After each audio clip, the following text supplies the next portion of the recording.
Hello,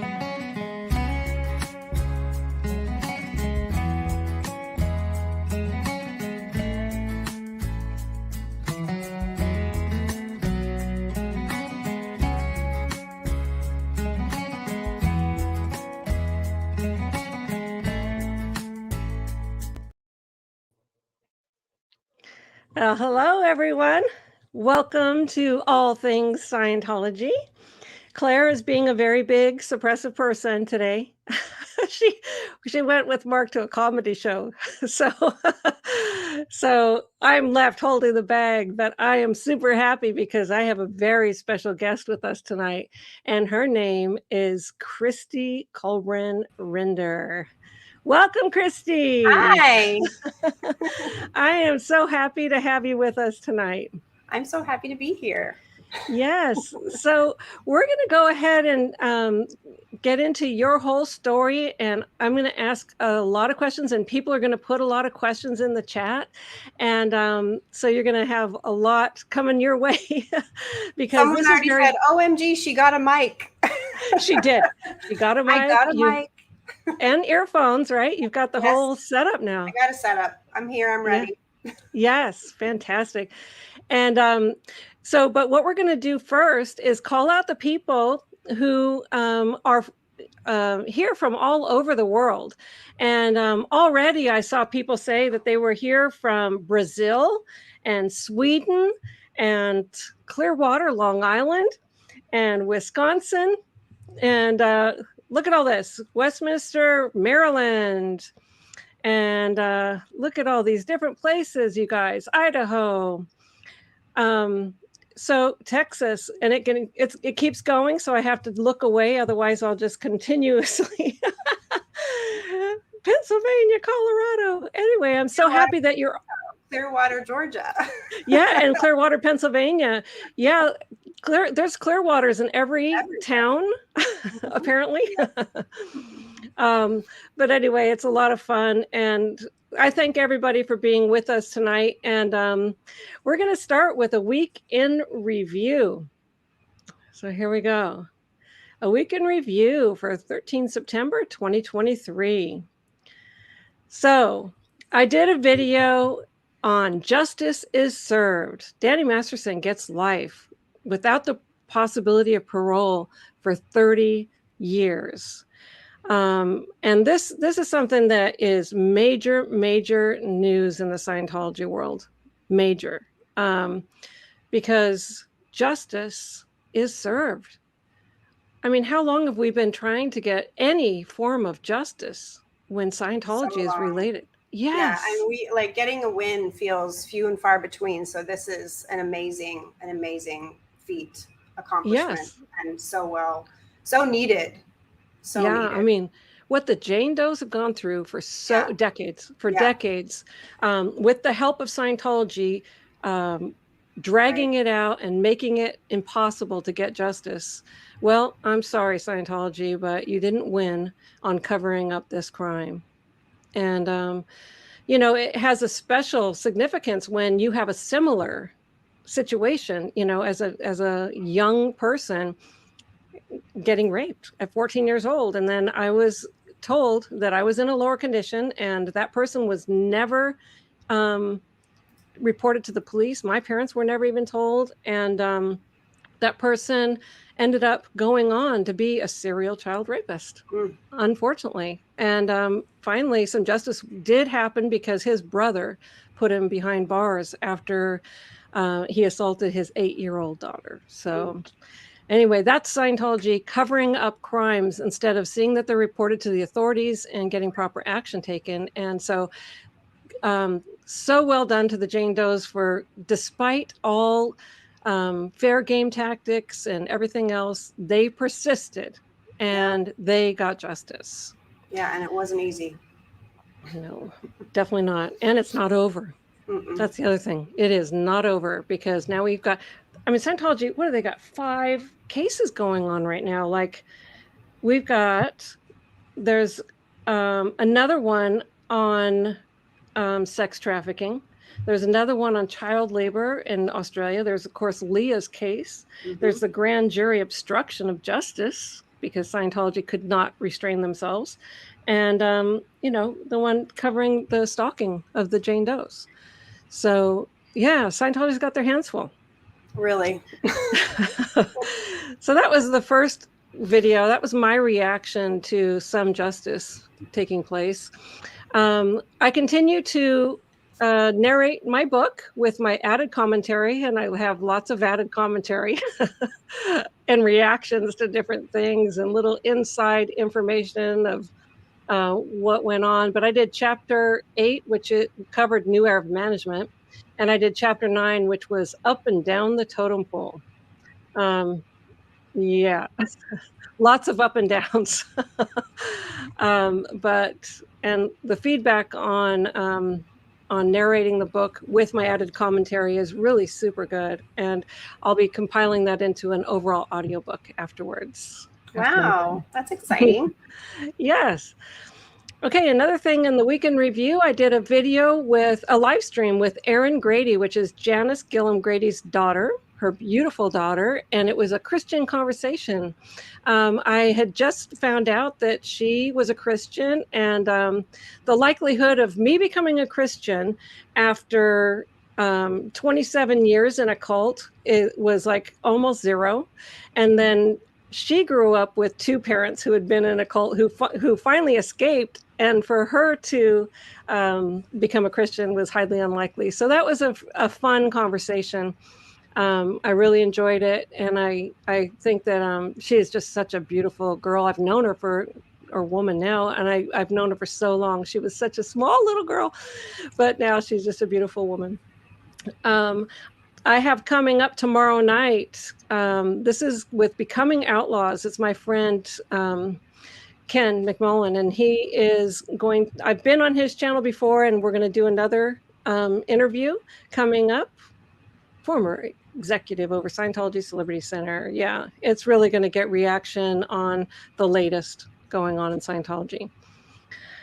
I want to promote what Claire got done this week, even though she's not here to talk about it, but there is a live stream that Mark did on Aaron's channel and on his channel as well, which was Scientology in Panic Mode after Masterson conviction. So they talked all about that, and it was very interesting. And there was another episode of Where is Shelley with Karen Schless Presley. And so this is the second one that they did together. And I put a copy of Karen's book up here so you can see it. She wrote Escaping Scientology, an Insider's True Story. So that's for anyone who would like to see that. And then let's see. Okay, so now I've got photo of the week. This is funny. Okay, you ready? Ready. I want to see it. In my book, I talk about Jelly, which was a beagle that David Miscavige had, and he would put Jelly in a commander's outfit. Oh my God. And said that she could sniff out crimes. So, some people had to even salute her. I'm not even. And honestly, I would rather salute Jelly than David Miscavige. I would any day. I would take Jelly over David Miscavige. That's right. And there was even a point where I wrote it in my book, and that's a lot of people had a reaction to this, which was I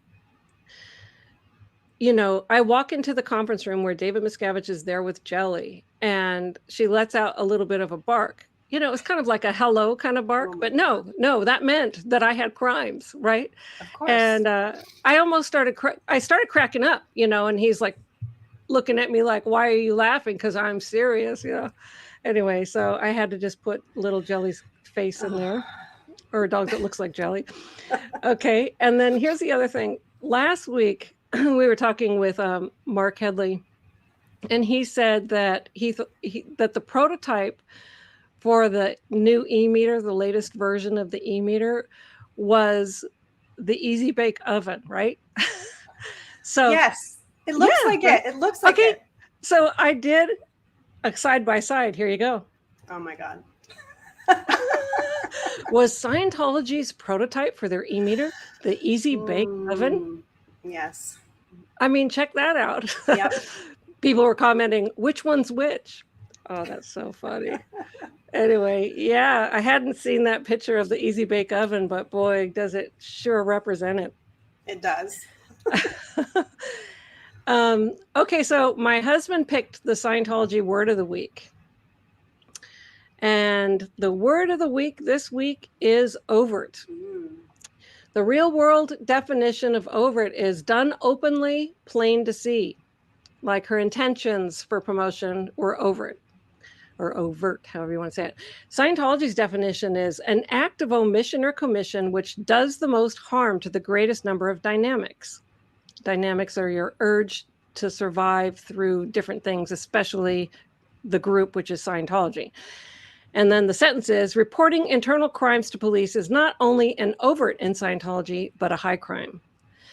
And we specifically picked this definition today because of the fact that Danny Masterson can remain a Scientologist in good standing. And meantime, the people who are going to the police or reporting the abuse taking place are the enemies. Because it's got an overt, a contra-survival act in Scientology's opinion is what benefits them or not. And so that's their own definition. And it's pretty creepy and it's dangerous. So we wanted to highlight that so that people can really understand that it's, when somebody says it's contra-survival to the greatest good, it's only about what's the greatest good for Scientology. Yep. Yeah. Yep. Okay, so now we have the quote of the week. Okay, so this was picked by a subscriber, and it says, resolve to be tender with the young, compassionate with the aged, sympathetic with the striving, and tolerant of the weak and the wrong. Sometime in life, you will have been all of these. George Washington Carver. Very smart man. Very smart man. That's a beautiful quote. And then I've got a comment of the week. YouTube comment of the week. This is from Marty de Gregorio. And by the way, you win a book for this comment. It says, what Scientology really is: 1, a criminal mob; 2, an organization to further DM's sadistic personality; 3, a study in humiliation; 4, a place to physically abuse anyone other than DM and TC; 5, a destroyer of humanity and ethics; 6, the destruction of families and any emotions normally felt by humans; 7, a safe place for abuse. Well, I couldn't agree more. I added a little thing to that when I read it, and I said, that is granted full tax-exempt status to use their billions to go after and destroy anyone who speaks out against them. Thank you, IRS. Yes, so if you're watching, I hope you're watching. Congratulations on being picked as the quote of the week. I think that summarized exactly how I was feeling when I read it. Yeah. And so just send me an email with your contact information and I'll get a book sent out to you. Okay. So the next thing on here is show and tell, which I received from Lisa. Here, I got to make this small. These earrings that she handmade. She's got this dragonfish handmade goods store, but so if you can see this is a honey jar with a little spoon hanging on it, and then a bee on a leaf, and then there's a bee pin with it. And then I also got my SPTV little bag, carry bag with all the logos on it. You know, and it's all repurposed stuff, like from jeans and from sheets and things like that. And she makes all these items, which are just fun. So thank you, Lisa, if you're listening. Thank you so much. That's awesome. Yeah. Okay. And the next thing is subscribe to our YouTube channel. So mine is at Queen BSP, but also subscribe to Mike Rinder's channel at Mike Rinder. And I think that's what it is, right? I think Mike so. Rinder. Yeah. So subscribe to both of our channels, and you know, we'll be thanking you for that. And then that's it on the on the Week in Review. Now, for the good stuff, we're going to get right into your whole life and experience in Scientology and everything like that. So, where to start? Yeah, where to start? I mean, I was born into Scientology, so that's it. My whole life from day one was Scientology. My parents were on staff before I was born, and then they kind of left staff right around the time I was born. So I was, from the minute I was born, that was it. It was Scientology, everything Scientology. And I went and did, as kids, we were brought to the org to do communication seminars and at 6, 7 years old. So the indoctrination starts very, very early for those of us that were born into it. Yeah. Wow. And so did your family ever join the Sea Org? Was it? No. So my mother trained as high as you can go as an auditor without joining the Sea Org. So she was a Class 8 auditor at AOLA in Los Angeles. And my dad was also very highly trained. I think he was a briefing course auditor and he was a cramming officer. And they met in LA at the PAC base. And no, so he had taken LSD, which is a disqualification. So they never joined the Sea Org. I think had he not taken LSD, they probably would have, but so they didn't. And but yeah, so me and my brother and sister were raised in Scientology from the day we were born, and everything in our life was Scientology, Scientology, Scientology. Did you have to go to a Scientology school too, or did you have any normality in your life whatsoever? I did eventually go to public school, which was nice because there was some normality there, but I went to some of the same schools that I think Mark Headley went to. So I don't know if he went to all the same schools as me, but I went to Pumpkin School, which is like a famous preschool that a bunch of little kids went to in LA. A bunch of other second gen Scientologists will be like, yes, me too. I went to Pumpkin School. And then Apple School, which was another Scientology school in LA. And then, so I went to both of those, which are very well known amongst the young, sort of second gen Scientologists. And then after that, I actually went to public school, thankfully. So I went to public school for all of elementary school, from like kindergarten through, or maybe, no, not even kindergarten, second grade through 6th grade. I went to regular elementary school, and I was doing great in regular elementary school. And then as soon as it was like, okay, now we have to go to junior high, my family was worried, right? Because now we're getting into like the teen years and drugs and whatever can happen at that time period. And so that was when I went sent to Delphi. And so I went to Delphi for the rest of my schooling, which wasn't very much before I was recruited. So let's tell people what Delphi is. So that is a Scientology school. And is it a live-in thing? Like they send you away from home? Well, there's actually 3 Delphis. So there's one in Oregon, which is like a boarding school. So you can go and live there. There's one in LA, which is just a regular school you go to during the day. And then there's one here in Clearwater. I was in LA. So I didn't live there, but I was there every day. Pretty much all of the staff, I wouldn't say every single staff member, but the majority of the staff members that work there are Scientologists. Some of them are ex-Sea Org members or ex-staff members who left and now they want to do something, still in the community. So they work at the Delphi School. All the children there are indoctrinated into using the L. Ron Hubbard study technology. So you have to use this technology in school at Delphi, which, is, I don't know if you guys have talked about it already, but, you have to learn how to clear any misunderstood words. You can't go past a misunderstood word. You have to look them up in the dictionary, every single word. There's more to it, but. There's a lot. There's use clay, demonstrate clay all demos. The major, factors with clay and things like that. I mean, let's get into the 21st century, guys. It's ridiculous. And they even find ways to sneak in a little bit of Scientology without you really knowing it, because they say they're non-secular. So Delphi supposedly is non-secular and they don't teach any science. A total lie. They're like, we don't teach any Scientology, but there were definitely courses. And everything is done as courses. So just like in Scientology and in a Scientology org, you do a course, you have a supervisor. It's not a teacher. Isn't a teacher teaching you with a chalkboard. You're kind of doing your own self-paced learning with courses and check sheets, and all of that goes on at Delphi. And then plus Delphi is under Applied Scholastics, and Applied Scholastics is in the ABLE, which is Association for Better Living and Education, which I was the watchdog committee member for ABLE for about a year. But so that's all in Scientology. Totally. 100%.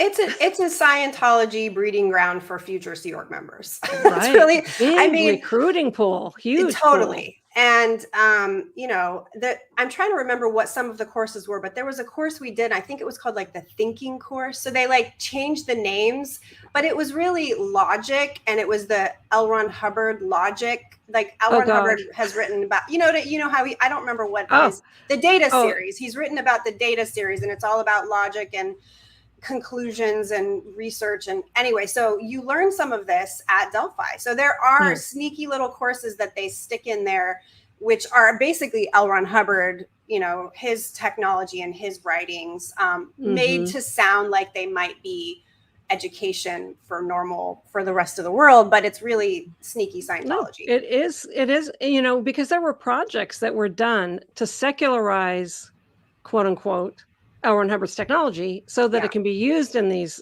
applied scholastics. So you would take something, take out and modify the words that would make it seem like Scientology or whatever, just make some modifications, but it's still the technology, Yes. Yeah. And I think there was some version of the Way to Happiness course that we did. There were definitely, I wish I could remember them all. I'm kind of happy that I can't remember them. I love it when I'm like, I forgot all this Scientology stuff. But yeah, there were courses there. There were a number of them that were not just like normal things you'd learn in school. They were Scientology under, sort of under the radar, hidden little pieces of Scientology. But even still, even without Delphi, there was just the influence of my parents, because my parents were hardcore, dedicated, totally 100% on board Scientologists. They did every piece of auditing and training you could do. They were just, so, and that was a huge influence in our lives as children. We were raised as, Scientologists. Yes. After Delphi, I was at Delphi for a few years in LA. I did go to Delphi, Oregon for one summer, which is where I met Heather Smith-Levin, which is Aaron's wife. And her and I have been friends since I was like 15. So I've known her for a really long time. I go out with you two, and I've never known that. I had no idea she was Delphi too, huh? Yeah, she was Delphi. So Heather and I have been friends since we were teenagers. Funny, wow. And I knew Mark Headley very well too. Like we weren't friends because he's a couple years older than me, and when you're in school years, that kind of matters. So he was a couple grades above me, but I definitely knew who he was. Yeah. So anyway, so that's Delphi, but that's it. Gavin Potter is the Sea Org member who recruited me for the Sea Org. And Gavin Potter came to the Delphi School campus in his full Class A Sea Org uniform and was on the property, flirting and talking to young girls and trying very hard to pull us into the Sea Org. And that environment was not a safe place. I mean, if you were at that school, you were definitely easy prey for Sea Org recruiters. Well, he's in big trouble for exactly that type of action right now. Big trouble. So may the light shine on this. That's really something. Plus you're like a captive audience there, which is gross. Yeah. That's, so you have the shark swimming in the pool where all the little fishes are. And the way they describe it to you, it's like, when you're already a Scientology kid, you think Scientology is everything. And this Sea Org member comes and he's at the top of the top, and they make it seem like it's just amazing. It's wonderful. It's the best thing you could ever do. I mean, it's like, I don't know how to describe it or compare it, but it's like just the heroes are coming down to talk to us little people. Like that's how you think of, that's how you see it as a little kid, right? You're just a kid. And you're just looking at this guy like, wow, he's got this cool uniform. And some of the pieces of that have an effect on you because you're a child and you're like, this uniform, the uniform alone is like, you're like, wow, this uniform's cool. And he seems like really impressive. And, you know, authority. The way he presents himself, the way he talks. And you're like, okay, wow, this is important and I need to learn about this and maybe this is what I should do. And you're not really being given any other career opportunities. Like you're not being shown other cool things. You're being shown this Sea Org and like this is where you're going to wind up. And so you're like, okay, well, I guess that's where I'm going to wind up. That's where all the important, you know, jobs are being done. And so it's very easy to get recruited and join the Sea Org as a born into Scientologist. It's kind of your destiny. Did he actually have you join then? Like, was he your recruiter? He was my recruiter. I had, you know, numerous recruiters that talked to me over the years, but he was the bigger, the most, you know, the guy who never gave up on me and just kept on trying to recruit me. Right. He originally got me to sign a contract when I was only 14, and he tried to get me to actually arrive into the Sea Org when I was 14, but both of my parents were out of town doing Scientology services. So I lived in LA. One of them was at Flag here in Clearwater, and the other one was on the Freewinds, and we were being taken care of by some friends of our family. And he thought this was the perfect opportunity to get me to arrive because my parents weren't around. They couldn't stop it. And he was like, we'll just send them a fax and we'll let them know you're joining the Sea Org. Oh my God. You're 14 years old and he says, we're going to fax. We're going to send them a fax. And nobody, you know, and they wouldn't really be allowed to stop me because they were there doing services under Scientology's control, right? So if they tried to stop me, he could call the ethics officer at the at the organization where they were and tell the ethics officer, hey, you need to pull these parents in because they're stopping this girl who wants to join the Sea Org. So luckily I, is in my great wisdom as a 14-year-old, realized this is not a good idea. Oh, good.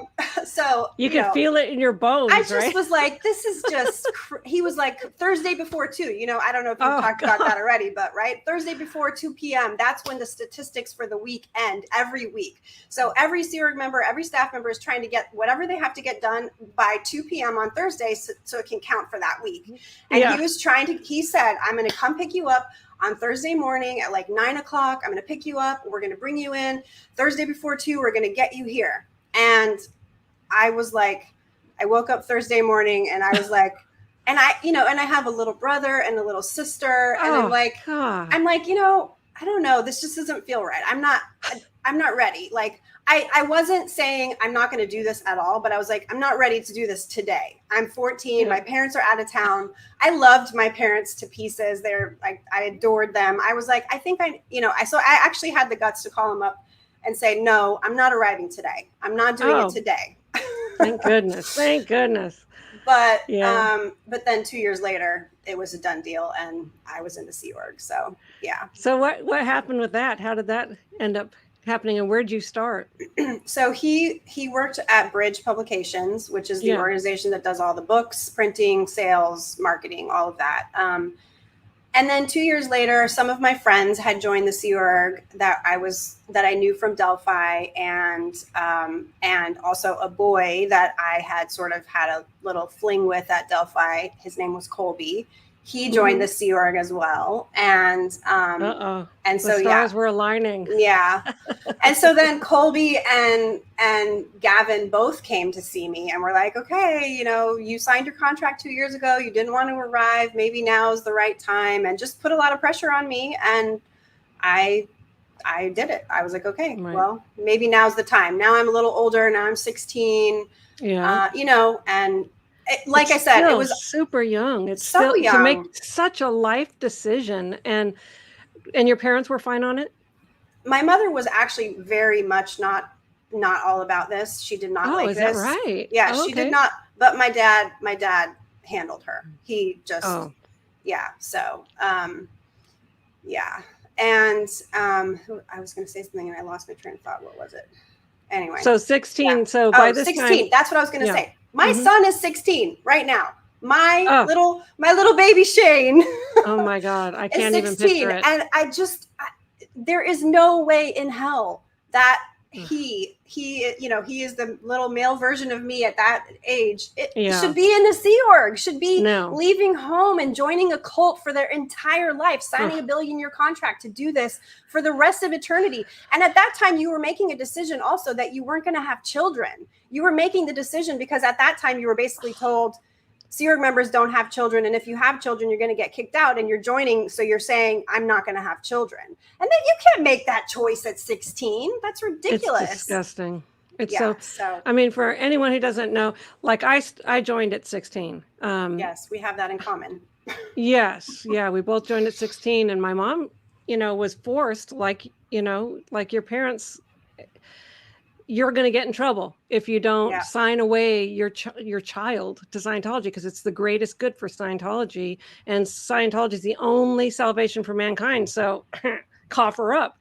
And so Sea Org members with their beautiful uniforms came and, raise your right hand because we're swearing you in and signing a billion-year contract and everything like that. So yeah, 16 years old, right after my 16th birthday, I was in the Sea Org, and I never was able to have children because it was a policy in the Sea Org not to have children. So on Scientology. Yeah, big time. Yeah. So I can't imagine your son walking in there. Can you and imagine? Saying, Shane. Can you imagine? My whole life, your whole life, just sign it away, and you're not going to have children. Yeah. You're not going to know the real world at all. You're not going to know. Right. And by the way, take his car keys away because he's not going to drive. Yeah. That would kill him. No, it was, that is seriously the thing. Like, now that I'm a parent and I'm seeing my children grow. And also the other thing about 16, think about it. I mean, if you understand the science of like human beings, our brains are not fully developed until the age of 25. Like, we are continually growing throughout our adolescence. At 25, our brains are like, okay, they're pretty much fully formed. Yeah. Before that, we're little zealots with no logic and no idea, and anything that flies in front of us is the latest thing, is exciting and new, and let's go do this, and let's go to a party, and let's join the Sea Org. I mean, we don't know what we're doing. We're children. We're kids.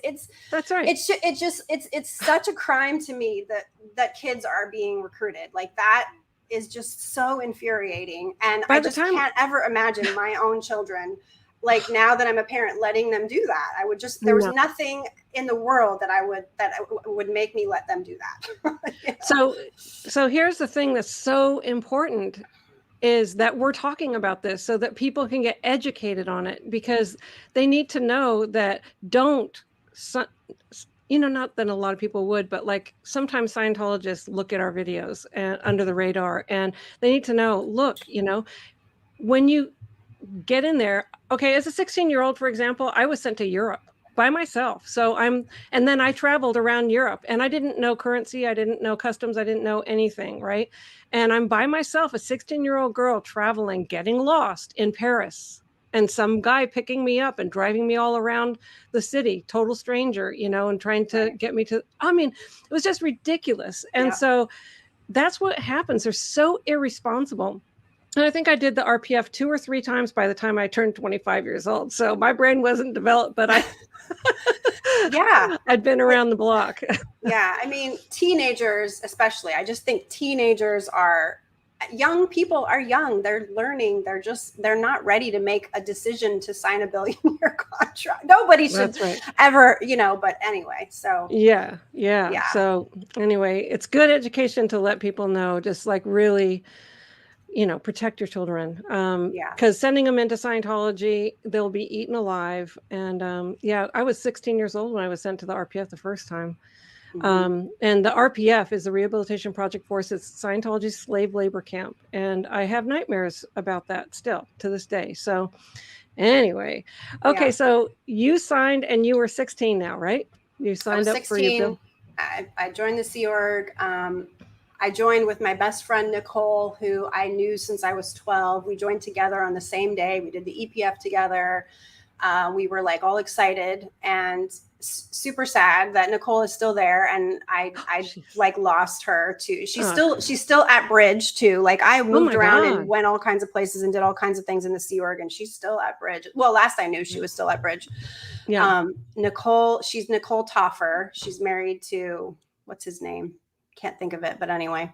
Yeah. She was Nicole Arno. But anyway, so I was at Bridge for a little bit, and then I eventually. And Bridge is responsible for the publications of L. Ron Hubbard books. That's so right. Everything to do with printing them and distribution is it's called publications. So Bridge Publications. Bridge Publications. Yeah. Yeah. I was there for, I don't know, a year or two. And then I don't know how much detail do you want to hear about all this? Do you want me to go in? Yeah, definitely. This is the first time that you've really gotten to tell your story very publicly. So let's cover all the bases. It's not like we have someplace else to go. Yeah. It's really important to be able to tell your story. Well, like a couple other things that I just thought of about it is the other thing about like being recruited at that age is the false promises that you're told at 16. Like, okay, so I was in the middle of my Pro TRs course, which is the training routines, basically communication skills course that you do to become an auditor. And I was in the middle of that course and totally promised, yes, you'll absolutely be able to finish it. And I never went back to it. And I was told I was going to be posted in HCO, which is like, how do you describe HCO, Amy? Well, it's the personnel department, personnel and ethics department. Right. And it's sort of like, it's elite. It's considered elite. Right. So they give you all these false promises. You're going to do this. You're going to go here. It's going to be amazing. Mike told me the same thing. He was promised he was going to train to be an executive, and then he was going to be sent back to Australia. Never went back to Australia ever. Right. They'll tell you whatever you want to hear. Yeah. So all the things I was told didn't happen. I got posted in Treasury and I was like, Treasury. I was all disappointed. Like, I could do a lot better than Treasury. And my little ego self at 16 feeling very hurt by being posted in Treasury. You're going to do account files. Yuck.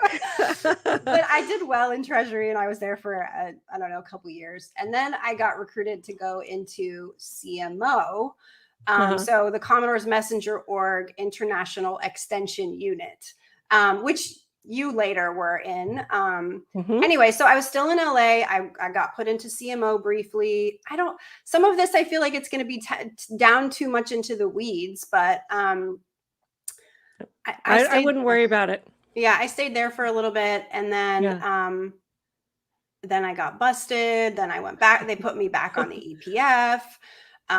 Okay. So that's kind of an interesting story. So, I got busted because they were doing an investigation to, I don't know exactly what they were investigating, but they decided that I was the who. I was the problem. We don't know what, but it was you. What they were investigating, all I know is they did this thing called a rollback. And a rollback is where they put you on an EMeter and they ask you, where did you come up with this, or where did you hear this information? Is that right, Amy? Is that what they ask in a rollback? Yeah. So the theory is that any enemy line, like the food is bad, or we don't get paid enough, that's considered an enemy line. The theory is that every enemy line goes back outside of the organization to like a CIA agent or something like that. And so you roll back who was the first until you find out who the first person was that said it. And it was me. I was the one. They rolled it back and it was me. And the big terrible thing that I did was that, so when I first joined the Sea Org, I said already earlier, I was very close to my parents. We had a very tight relationship. And at some point, I had made the mistake of telling my mom as a young 16-year-old that I was so excited that I stayed up all night long and I didn't go to sleep. And isn't that cool? Because in the Sea Org, that's the thing. You stay up all night long and you work so hard. And like, as a young Sea Org member, you're like, wow, this is cool. I did my first all-nighter. Can you imagine being excited about that? But no. That's the brainwashing of a 16-year-old Sea Org member who's all excited about, I did my first all-nighter. I stayed up all night. I didn't get any sleep and it was so cool. And I told my mom. Oh my I told my mom, bad idea. So I told my mom about it because I was excited and I thought it was cool. And she wrote a knowledge report. Oh, So like a standard Scientologist. She wrote a knowledge report because she thought that it was not okay that a 16-year-old was staying up all night and not getting her sleep, which is true. I shouldn't have been, but okay. So this, when this happened, I was then told very sternly, you do not tell your parents anything. You don't talk like really. Yes, I was told like, shut your mouth. Stop telling your mom and dad things. And and it was so hard for me. I was like, what? Like, they're my mom and dad. Like, my whole life is like, they're my best friends. We were so close. And they're Scientologists. And I can't talk to them. I can't tell them anything. And I was like, my heart was like, it was just really hard for me. So several months go on. And eventually I decided, bullshit on this, I can't tell my parents thing. And I go back to telling them whatever I want, right? Like, I just decided I don't really care that they are telling me that I can't do this because it's hurting my heart. And so I kind of quietly sneak around the rules and tell them things I want to tell them.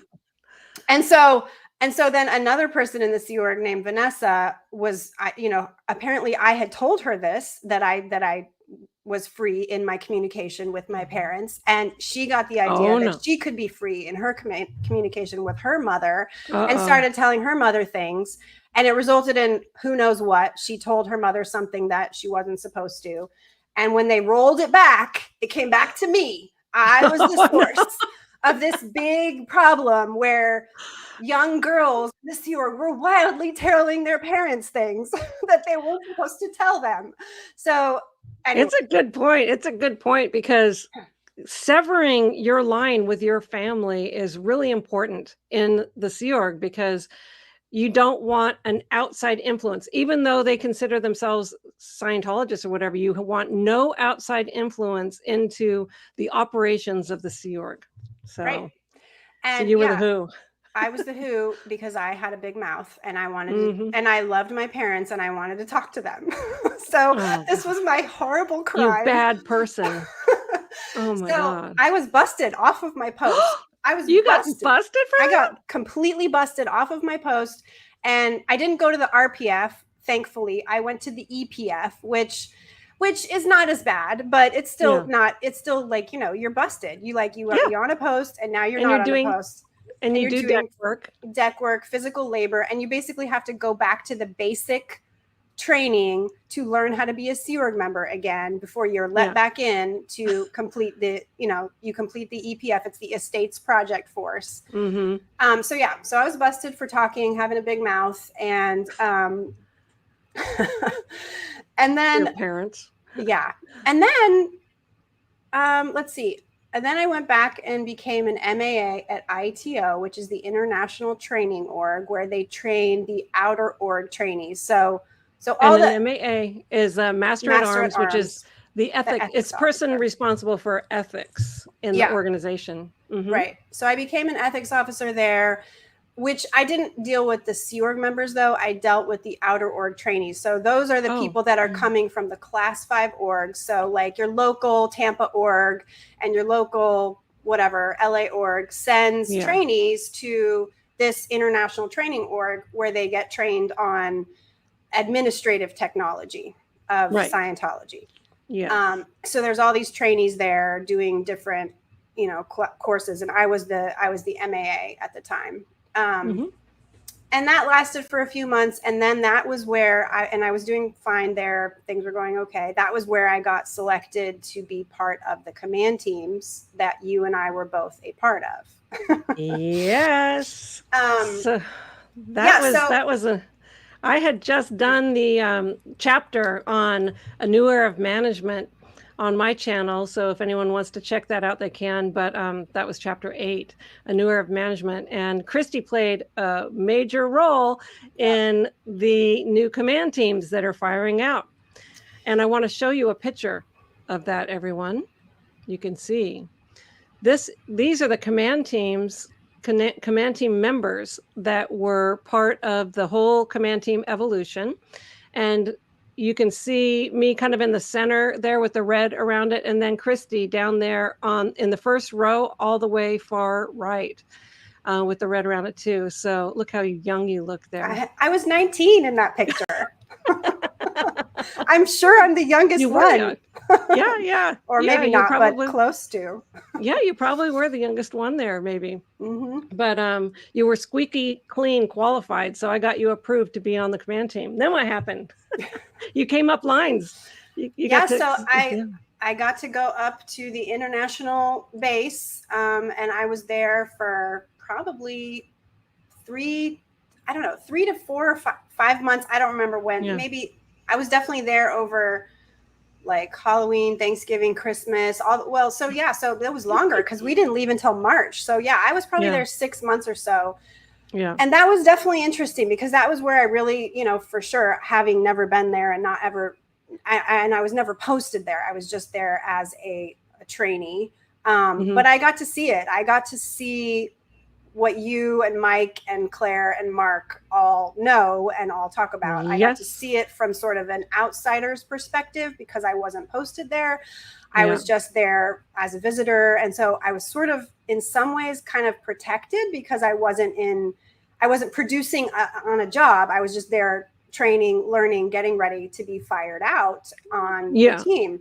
And we tried to keep everybody kind of corralled a little bit so that you didn't get to see too much of the internal noise and stuff going on. Yes, but we did see some of it. I'm sure you did. I mean, David Miscavige can't help himself because, he also wanted to show you guys who was boss type of thing. He really did. Yeah. And he did show it to us. He made it very, very crystal clear. There were numerous times where we were pulled into various meetings where we were all sat in a room with you and all the other senior executives with Miscavige at the head, like surrounding us in like a big U, staring at us with, like into our souls to like, see if we were committing any crimes or had any secrets. And we were all being put on, we all got put on an EMeter to see if we had dirty needles and if we had secrets. And I used to hate that because we would constantly be told to put the trainees on the EMeter, because number one, the EMeter is just like, does it work? I don't think so. And so all of a sudden, like now I've got a list of 9 of my trainees who all supposedly have ethics situations because their EMeter wasn't reacting properly. And so some of them I have to replace. I mean, it's not easy. So I used to hate that when that happened. I'm glad I wasn't someone you had to replace. You were just an angel. Anyway, but yeah, it was not okay. So it wasn't just that they were looking at us. They were saying, so Miscavige came in and we had this meeting that I'm talking about. And he basically said that there are SPs in this group and there are SPs on the international base here. And the SPs are going to get found because the reason you guys haven't been sent out and the reason why this whole evolution is taking so long is because of the SPs and we're going to find them. And I'm like, we're sitting there. I'm 19. I'm this little girl like, holy shit, what's going on? This is daily life at the end base. And you guys are used to this. And I've never seen this before. So I'm like, okay, SPs. Wow. So anyway, because like at that point in time, I'm like, SPs are rare, they don't just run around willy nilly anywhere. You don't just see them in your training room, that's how I thought. But, anyway, so apparently there were in his eyes some SPs and those SPs were found and removed from the training program. And that was when I saw them remove a couple of international executives from their posts, including Mark Yeager. He was removed from his post. He was the commanding officer of the Commodore's Messenger Org. I don't know if these are things that we should. Yeah, WDC chairman, Watchdog Committee member, over all the Watchdog Committee members, and long term. I mean, he was on that for decades and also was a messenger for L. Ron Hubbard. And David Miscavige decided that he was a true SP, suppressive person. And, also David Miscavige is like, he would go and he would just like look at somebody and like beam into their space and then decide, okay, you're an SP. Literally, anytime we were doing anything, sometimes we would go around the base and be like, okay, today you get to learn how to work in this room. And we would be like in the landlord office, which is where they do. We would be in the landlord office, like learning about what happens in the landlord office. And be like so terrified that Miscavige might walk in the room. And if you blinked wrong, he might tell you, you're the SP. Yeah. And I'm like, I'm just sitting in here like, okay, I'm just learning. I don't know what's going on. And how could I possibly do something wrong? But you can do something wrong just by existing, just by being in a room where he comes in and he doesn't like you, then you're out. You're bad. I know. That's it. He loved keeping everybody off guard all the time. You know, he just loved it. It's his weird, freaky, you know, control thing. Power, ego. Yep. I forgot you guys did apprentice in all the different areas. Oh my God. And that was the hardest part, was waiting for him to walk in and like just get mad at you for just being in a room, like doing like, how did I do this wrong? I don't know, but somehow people were doing things wrong and they were removed and they were bad. Anyway, he removed Mark Yeager from post, and I think he removed Ray Midoff from post at the same time. There were 3 execs that got removed from post, and we saw them the next day on the decks running around doing physical labor, where the day before that they were on their jobs. And he wanted us to see that. He wanted us to see that. So we knew, like, he's in charge, and if we mess up, we're, you know, that's going to be your destiny. And those are the exact, I explain in my book, Ray Midoff getting busted. And that was the first person that I saw David Miscavige physically beat. And because he's tall, he had Ray Midoff sit in a chair while he beat him, because David Miscavige is so small. Yeah, I'm not kidding. I was in the WTC conference room, or the RTC conference room, and witnessed it with my own eyeballs. Yeah, he was the first one I saw. I saw dozens after that, unfortunately. But yeah, that was the first time I saw it. Yeah, I was literally praying to every god in the universe that I would pass my meter check. I was so happy that I passed my meter check, because I was like, if I don't pass, then they're going to want me to write up my overts, which you defined earlier. And I'm going to have to think of some overts. Like, what overts do I have? Like, what if I'm just sitting in here training. We're not even doing anything. Like, I know. What overts? Plus, you just had clearances, which are grueling. Like, you had to get through clearances to be able to come to that property, and they're not easy to get through. And so, and I had to get 87 people approved by David Miscavige with all of his opinions about people, and through the clearances, and arrived. And now he's starting to pick them off. It's like, oh no. Yeah. And some people, when they would flunk those meter checks, they were gone. They were gone. Yeah, they were. There was a couple. So we were all organized by different continents. So I was slated to go to the continental Eastern United States liaison office, which is in New York. And there were at least 2 people that were part of my Eastern United States group that got removed during this whole vetting process. I'm laughing because it's so bad, but yeah, at the time we were just dying. I never slept. I know. Yeah. So anyway, they were removed, and thankfully I survived. Somehow I made the cut. And eventually, the other thing that he did that I found to be like really interesting to compare to this, like, okay, he's a monster. He can literally chop off your head by the snap of his fingers. I got that. I understood that at, 19. Then at the very end, when we were all being fired out, it was this love bombing. Now he does the love bombing, which is what a narcissist does, right? So he shows you that your life is in his hands and he's going to mutilate you if you do anything wrong. But then he also wants you to know that he loves you.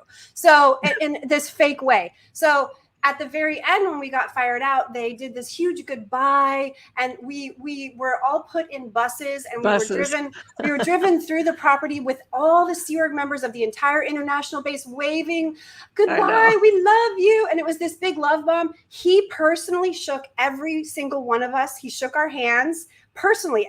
David Miscavige shook, I don't know how many hands there were in that picture, every single one of us. And he gave us a gift from him with a card and a letter and a pen, and it said "Keeping Scientology Working," because that's the motto of RTC, right? And so, and it had its hand-signed letter from David Miscavige saying how much, he appreciates you. And I think I still have it somewhere. I should dig that thing up. I don't know if I still have it, but I might. I'll look for it for a future thing. And it was like so special, right? We were like, wow, we shook his hand and we got the pen and we got the. We lost you. Your mic.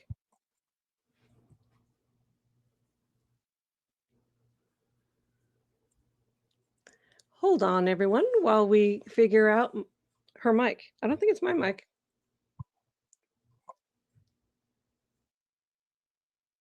Okay, so talk, Christy. Let's see if we can. No, can't hear you. Can people hear me? Say in the chat, can people hear me? Or no, it's Christy, they said. Check the button on the mic itself. Is there a button on the mic? Try unplugging the mic and plugging it back in.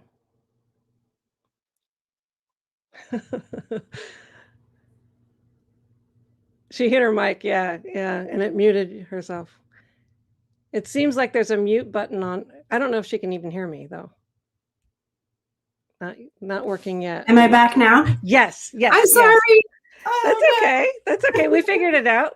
Okay. I wasn't sure whose end it was on. I was hoping, I'm sorry. Yeah, that's okay. Okay, what was I saying?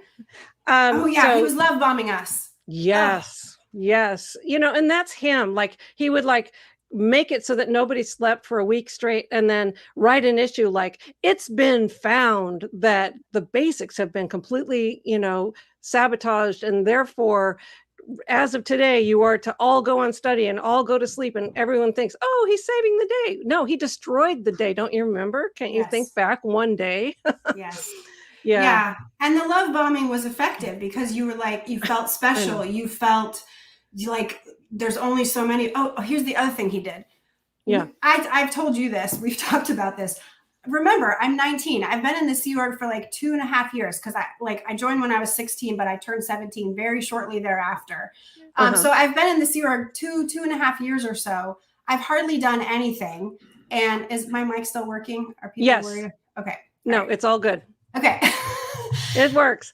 And you saw the picture of us. We all were made commanders with bars, right? Mm-hmm. Normally, a normal Sea Org member would have to work many years, and they'd have to put in an application every year for promotion to earn these bars, to earn this rank that you get in the Sea Org. And you start as swamper, then petty officer, first class, second class. It takes a long time to become an officer. It takes a very long time. It's supposed to take a very long time. It should, yeah. You're supposed to earn it, right? You're supposed and it's to also earn stupid because we're not the military. It's really all a bunch of BS, honestly. But whatever. If you're thinking in Sea Org terms, you earn it, you work, you every year you put an application. If your statistics are up, you get the privilege of getting a next higher rank as eventually you become an officer. Then on and on it goes. He gave all of us. Every single one of us, I've been in the Sea Org 2.5 years, officer rank immediately. He just gave it to us. And the other thing about it is it's so bogus. Send us out. We're these hotshot, amazing new executives. I wasn't a hotshot. I was a 19-year-old girl. I just got plucked out of nowhere. Pretend to be a hotshot. Go out there and do awesome stuff because you're a hotshot. Because I touched you with my magic wand, and now you're a hotshot. Yeah, whatever. I mean, maybe after many years of this, I eventually became a competent, whatever. But I'm just saying, it's just stuff like that. It's just so, it's bad. Fake. It's also fake. The thing that's so funny, I mean, it's just you really glow until you glow it right type of thing, until. But one of the things the reason why this New Era Management thing was so important to David Miscavige is because he wanted people that were loyal to him in every command position around the world. So that's why he had to personally approve every single person. That's why he had to look into their souls. That's why he had to keep them on the meter and asking if anyone had any bad intentions toward him specifically, And then so it was okay, so now you're mine, and now you're going out to all the continents, and now you work for me. That exactly. type of thing. That's exactly right.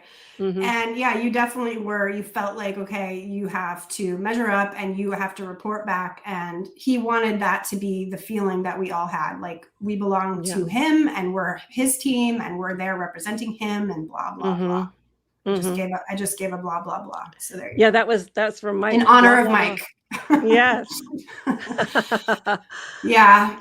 So anyway, East US. So I was there for 5 years in CLO East US, the Continental Liaison Office. That is where I met my ex-husband, Christie Collbran.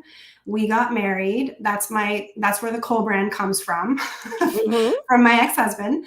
And we got married while we were in New York. And then eventually he was the Commodore's messenger org. He was the eventually later on, he got chosen to be the commanding officer for the Africa Commodore's messenger org. And so him and I both went back to Los Angeles, did some training, and then we got fired out to Africa. So I moved all around. I was in New York for 5 years. Then I was in South Africa in Johannesburg for 5 years or so. And that was really the last place I really spent a lot of time. And then after that, we came back to LA for a little bit. And then that's when we left. And I guess probably another exciting story, exciting, not the right word, interesting story might be the whole Joburg org renovations, which was another David Miscavige experience. Yes, definitely tell that. That was, all the way in Africa. Yeah. So, yeah. So on the one hand, moving to Africa was nice because we were so far away that we were, less affected by the direct command of everything because, my husband was the sort of top of the organization board there in Africa. And so in some ways that was, a better situation. But when we came to Clearwater for Christmas while we were in Africa, we actually managed to get some time off. We came to Clearwater to see his family, and he got sucked into coming over to Flag, the Clearwater base here, where David Miscavige and Jenny DeVocht and Angie Blankenship were working on the whole ideal org, the new building renovations thing, which became the latest and greatest, biggest thing at that time. Yeah. And so it started with... What year is this now? Let's see. Around? Probably 2000. And I think the Joburg org renovations were completed in 2003. And this was probably in 2002, 2001, because it took a couple years to get it all done. Right.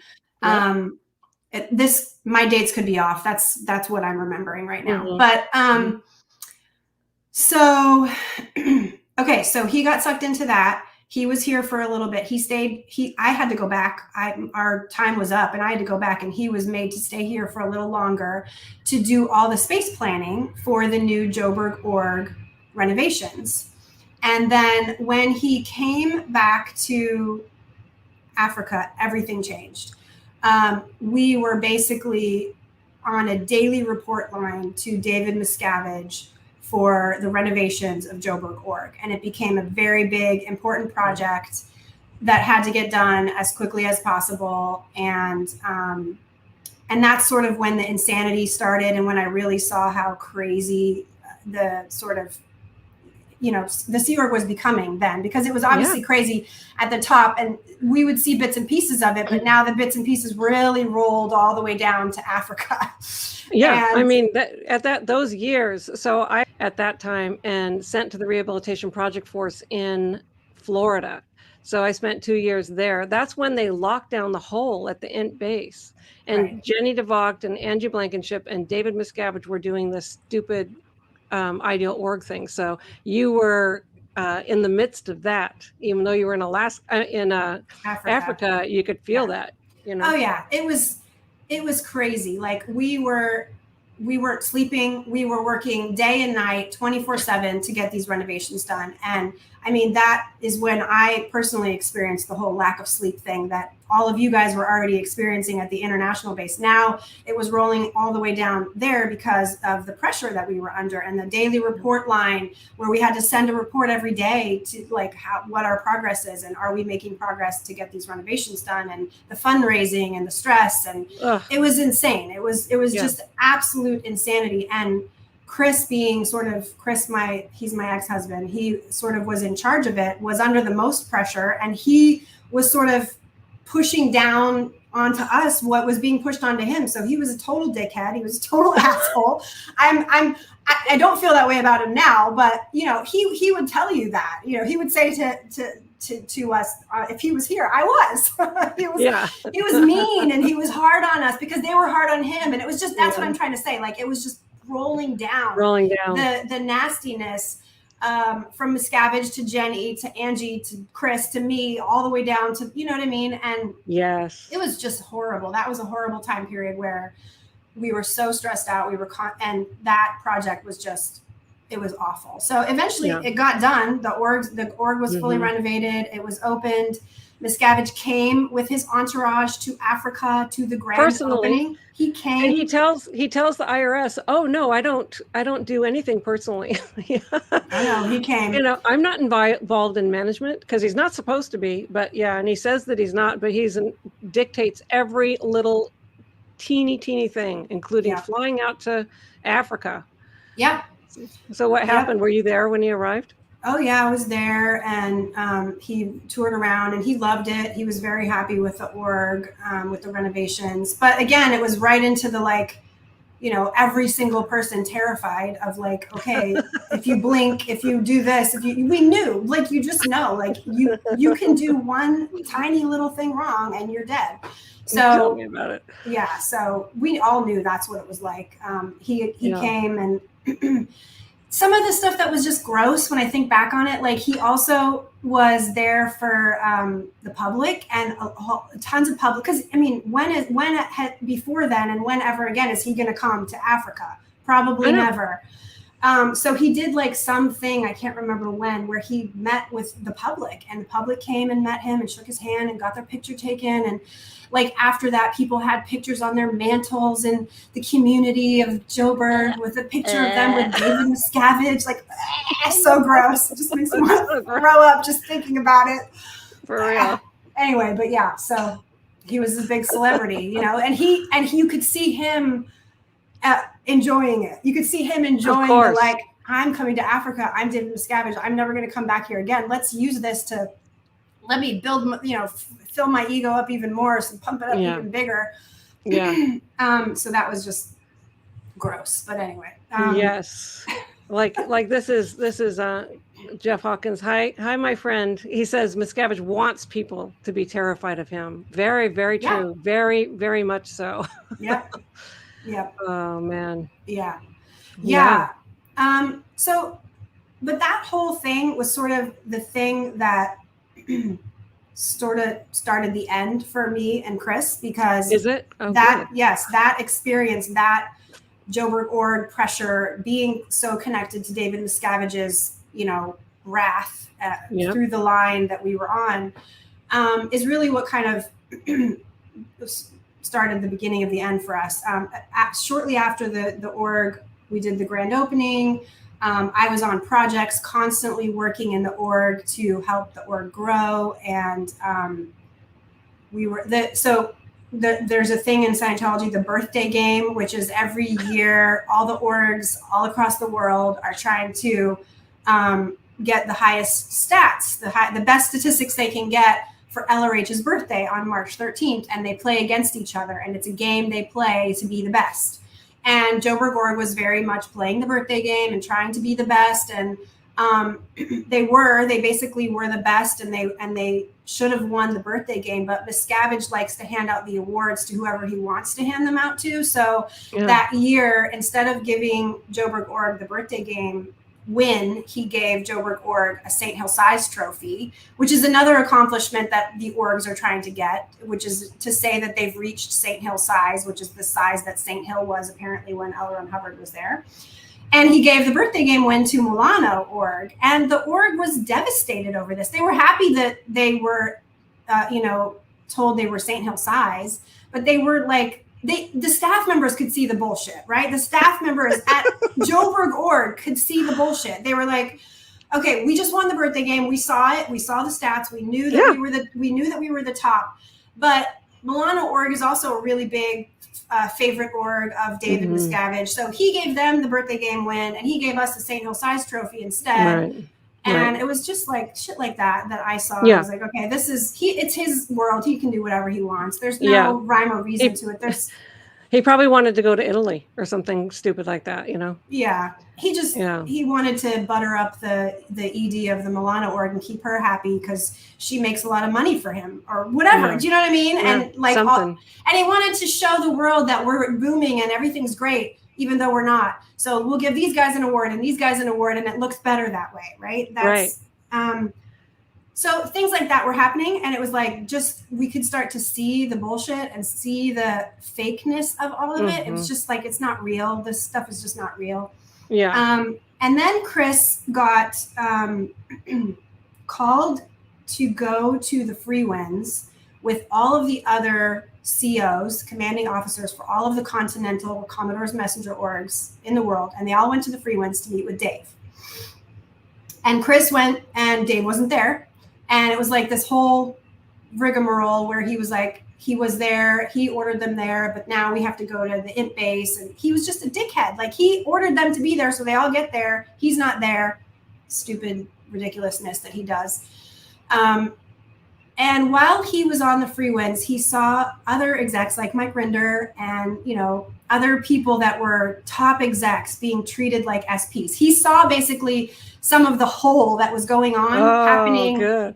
He saw it happen. Chris saw it with his own eyes on the free wins, because I think it was around the time of the maiden voyage, and he saw them in the bilges, and he saw David Miscavige referring to Norman Starkey as an SP. And for people that aren't at the INT base, we think of Norman Starkey as the LRH's, special person. What is he? He's I can't remember. He was a captain of one of the Sea Org ships, and long-term veteran, and he was also the trustee of his estate. Trustee. That was the word I was thinking of. He was the trustee of the estate.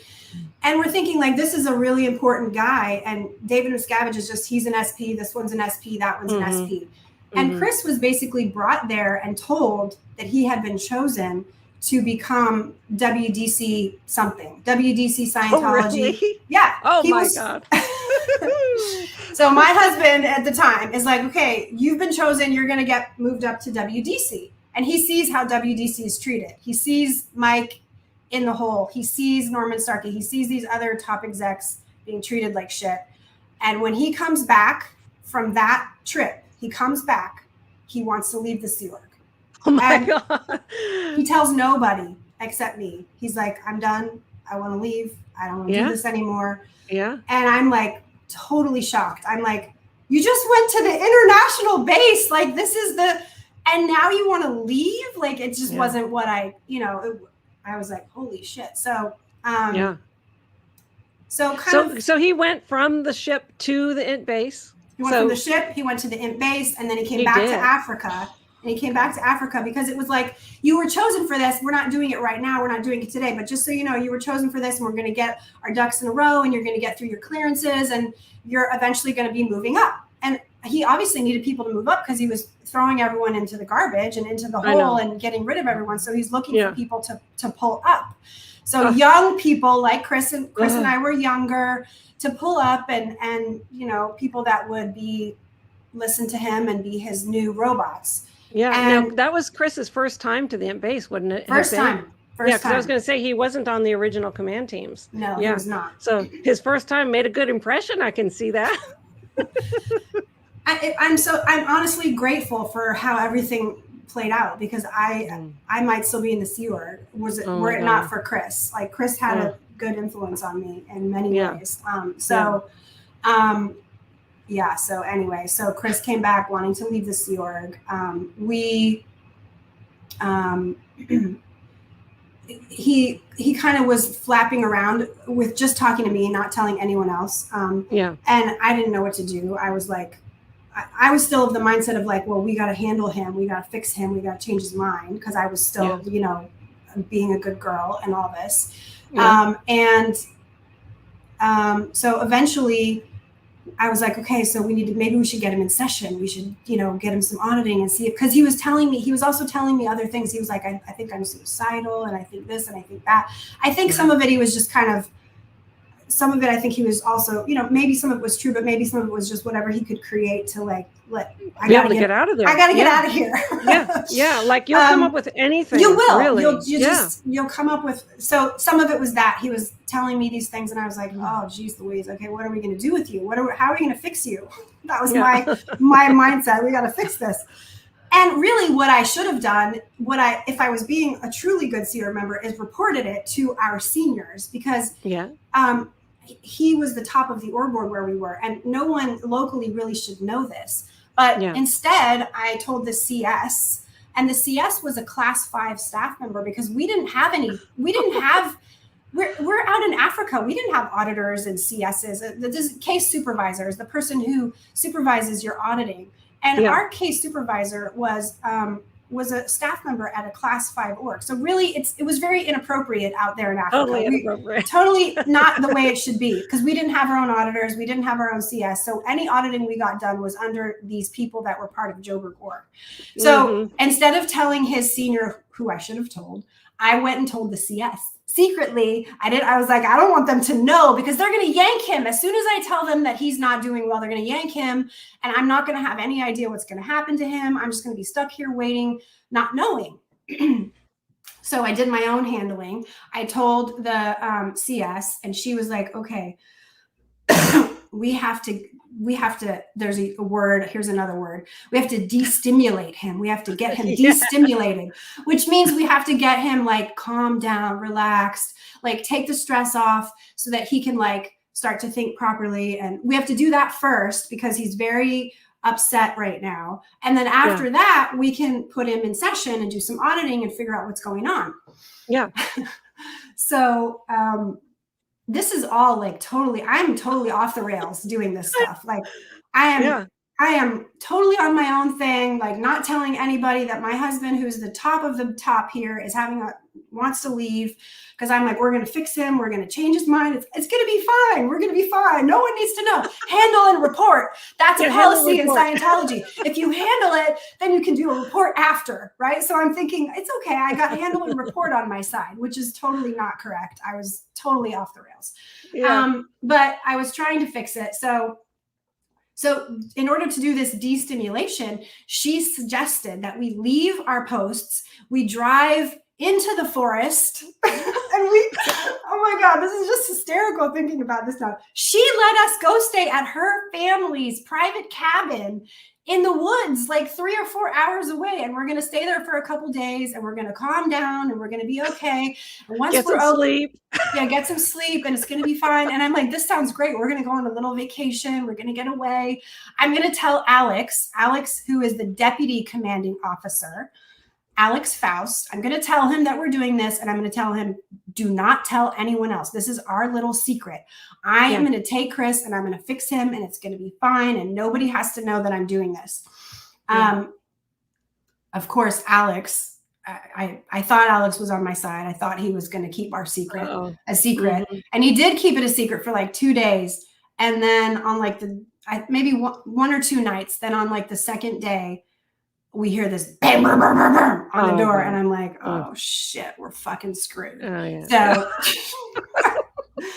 So in comes Alex, and a driver drove him there, and they found out where we were, and they got the CS to tell them where we were. And we're like, I'm in so much trouble. And he has on the phone Chris's senior, which I'm trying to remember who it was at the time. I think it might've been Jenny.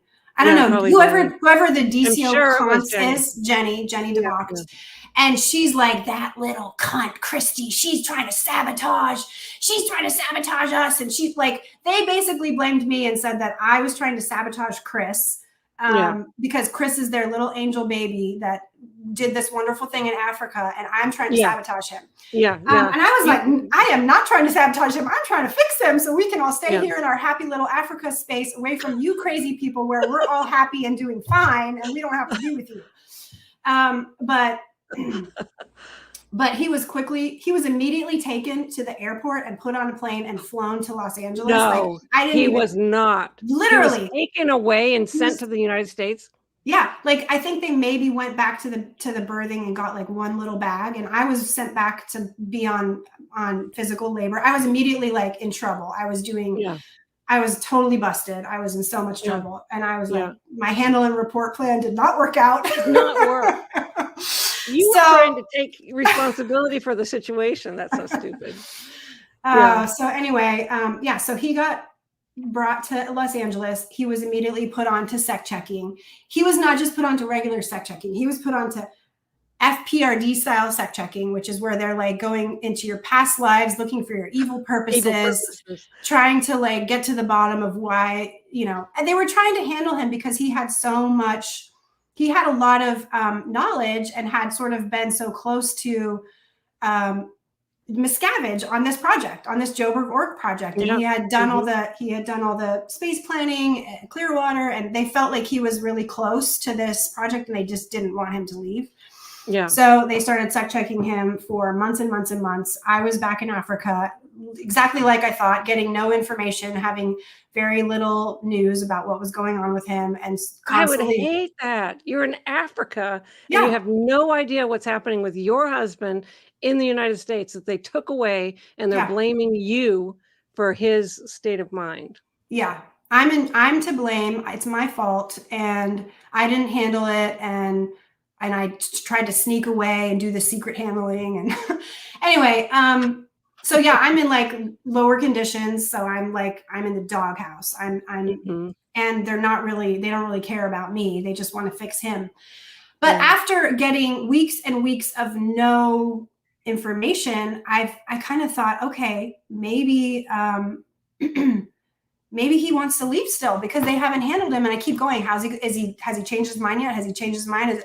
We're still working on it. We're still working on it. Like, no information. Like, who were you trying to find out from? Like, how are you getting any information in Africa? Well, we did communicate with the people at CMO IXU. So the International Extension Unit was where he was. He was in LA, and they were communicating to me to tell me things, and barely anything, but they were telling me some things. And they were basically saying like, okay, once we get him handled, we'll let you know. And then maybe we'll figure out what's going to happen. And you're probably going to get pulled back here too. But for now, you need to stay there because Africa needs you. So I had no idea what was the future. Like, am I just stuck here for who knows how long?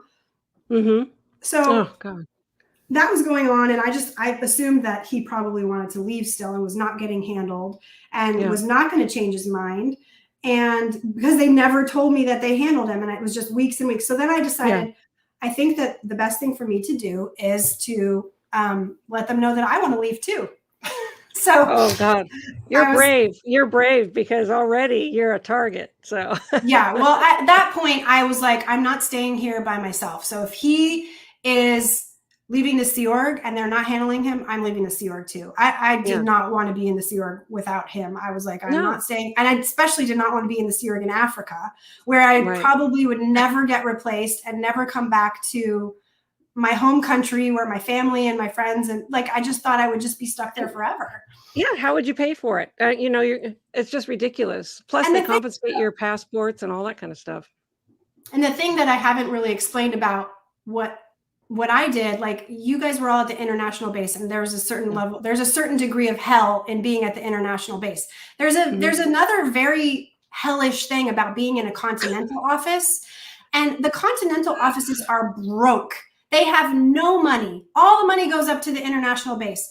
The continental offices have nothing. So like, we're eating shit food all the time, and the birthing is disgusting. And the continental offices are just shit. They're horrible. They're terrible. There's no, it's like it's just bad. So for me to be like stuck here for the rest of my, I was like, oh my God, it's not happening, right? Like we're eating peanut butter. Like this is like, they don't have any money. Like, cause Scientology takes the money to the top. Nobody else gets any money. Like the continental offices get nothing. So, so I was like, I'm not staying here by myself, because Chris and I managed to do okay out there because his parents were constantly giving us money, which again was off the rails. We weren't allowed to have money. That's an external influence. That's what if that was found out, it would be considered an external influence, and it would mean cut the line. So it was found out. It was found out when we were going through this, like, we want to leave thing. That was when they found out, like, oh, okay, and how much money have your parents been giving? Like, they were giving us money to like have a halfway decent life, because otherwise we would have had less than $50 a week. You know, and that is not enough to pay for anything. Like you can't even buy shampoo. Like, it's just ridiculous. So, so that was how we were managing to like sort of get by, was on the money that his parents were giving us. And so who did you tell that? Okay, I don't know what's going on with my husband, but I want to leave. So, well, first I decided that that's what I needed to do. And I basically had like a true legitimate panic attack before having to tell someone, because I was so scared. I was so scared to say the words, I want to leave the Sea Org. It was like everything in my body, everything in my brain is like, this is something you cannot do. Like, you aren't allowed to do this. And, but I was like, but I'm doing this. And so I was fighting with myself. So I went to the roof. I went to the roof of the building and I paced for about 45 minutes. I smoked a million cigarettes, because everyone smoked, including me. And I was just up there pacing, like my heart was beating out of my chest. I was just so terrified of like, how am I going to do this? I don't think I even said the words. I think I wrote it on a piece of paper. And I went into Alex. So Alex was the deputy commanding officer. He was the one that pulled us out and got us busted and got the whole thing. On you. Yeah, he narked on us. And I walked into his office and I handed him a piece of paper that basically said, I want to leave the Sea Org. If Chris is leaving, I'm leaving. I'm not doing this. I'm not staying here. And so far as I know, he's leaving. So, and then I was in even more trouble, of course. And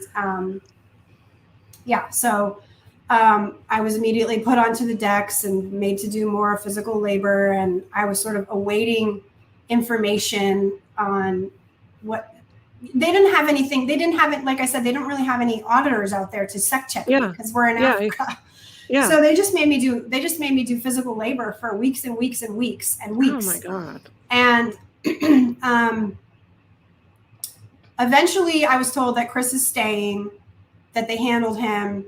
And so I was staying. So I couldn't talk to him. So I was just like, whatever. It was just kind of like, whatever he's doing, I'm doing. Are we staying? Are we leaving? Like, you and I were together. That was the thing. And so I was like, okay, I'm staying. And I had to go through, get through lower conditions, and I had to raise money so I could pay for my airfare so I could go back to LA. Okay, so you're leaving Africa because he's staying, right? Yes. Okay, so you had to raise your own money to get back. I had to raise the money by collecting, anyway, I had to raise the money, because they don't have any money. Africa doesn't have any money. And that took a while to raise the money to pay for the flight, so I could go back to LA, so that I could be reunited with my husband, who now apparently wants to stay. And we're both being ComEv'd. So we're both being put through a committee of evidence, which is like the highest level of justice justice. It's just a kangaroo court, basically, where you're told you're guilty. There's not really any justice, but so we're both being put through that, more physical labor. Eventually we get through enough things that they're like, okay, Chris wants to stay, Christie wants to stay. When I get to LA, we're not allowed to be together. We're not allowed to have a room together. We're separated in different rooms. We can talk to each other. You just need to be punished. Punish you. Yeah. We can talk to each other at lunch and dinner and whatever, but we can't be in the same room with each other. So eventually we get through all the requirements so that we can be in the same room together, so we can sleep together and have a room. and we're together for 2 weeks, and I can tell Chris does not want to stay. Yes. I'm like, okay, we got through all this stuff so we could be reunited, so we can finally talk to each other to find out he does not want to stay. Like, he just did all of that to get through it so that we could now get to this point where now, again, he does not want to be here. Yeah. He was put through so much sec checking. It was horrible. He was being sec checked by, what's Heber Jentz's current wife's name? Karen. No. Karen. No. Karen Jentz. I think it's Karen. Okay, I don't remember her name, but anyway, she's in Janet. She's in the Office of Special Affairs. I think it's Janet. And she's like she was like considered like a good confession. A top, like they would use her for really important jobs. So she was the person put on the job of handling Chris. So eventually they handled him, with her, but he wasn't handled. And so this was like, how many months is this? I don't know, 6 months to more than 6 months of like sec checking, separation. We're finally together. It just went on and on and on. We're finally together. Finally, we're in LA. We're working in the landlord office, which is like the office that does all the renovations and space planning and designing and all that. And Yvonne, someone just wrote it. Yvonne Jench. Thank you. Yes. Oh, Yvonne. yeah. Oh, no, that's his first wife. Yvonne is his first wife. I can't remember her name, but anyway. Yeah. Jane. It's Jane. Yeah, I was thinking Janet, but not Janet. Jane. Yeah, Jane. She was like considered. Thank you, Mike. Mike Rinder's poking in. And by the way, just so that you know, when we put the link to his channel, it was an old link apparently. So this is streaming to some old YouTube channel that Mike had. Okay. But anyway, we can still put it up on his channel afterwards. But okay. Yeah, Mike says you're welcome. Thanks, Mike. Thanks, honey. Yeah. So Jane, sec checking, Chris, we're together, and at that point, so 6 months of this crap. It was at least 6 months. It could have been more. So eventually we're together, we're in the room, we're talking, and I'm like, I know you don't want to stay. And I'm starting to feel the same way. And it was really bad at that point, at that level. We were at the flag liaison office. So we're in LA. It's the Hollywood Guarantee building. And the sort of vibe is just, we're all in the doghouse. Everybody's always in lower conditions, just like it was at the international base. The whole was going on at the time. Everyone's dog shit. It's always bad. You're always eating rice and beans. There's nothing. It's just like, what are we doing? No pay. Yeah, everything's just horrible. Nobody's good enough. What is the point? So I'm like, we got to get out of here. Let's go. We got to leave. And I just knew that we wouldn't be able to leave, that we would just be stuck there. They would just keep putting him on sec check after sec check after sec check. And it was like torture. Just like, there's no way out. The only way out is to leave. Sure.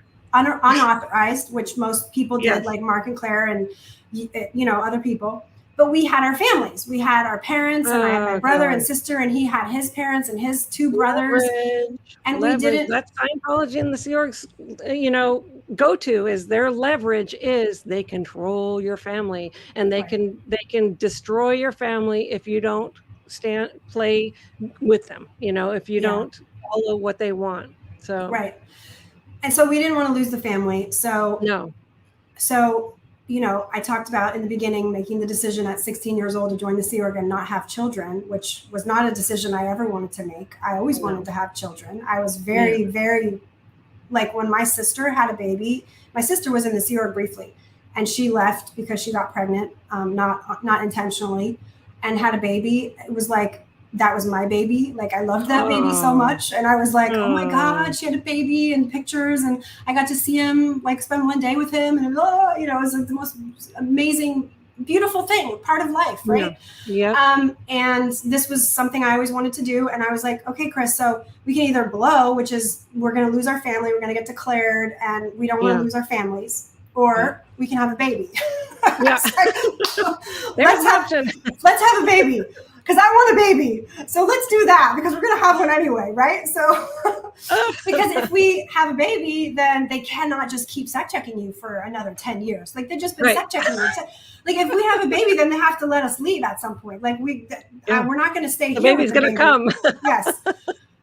So that was it. So I was like, we're going to have a baby. So we made that happen. And we kept it a secret for about 2.5 months, as long as I could possibly keep it before. That was the hardest secret I've ever kept in my life.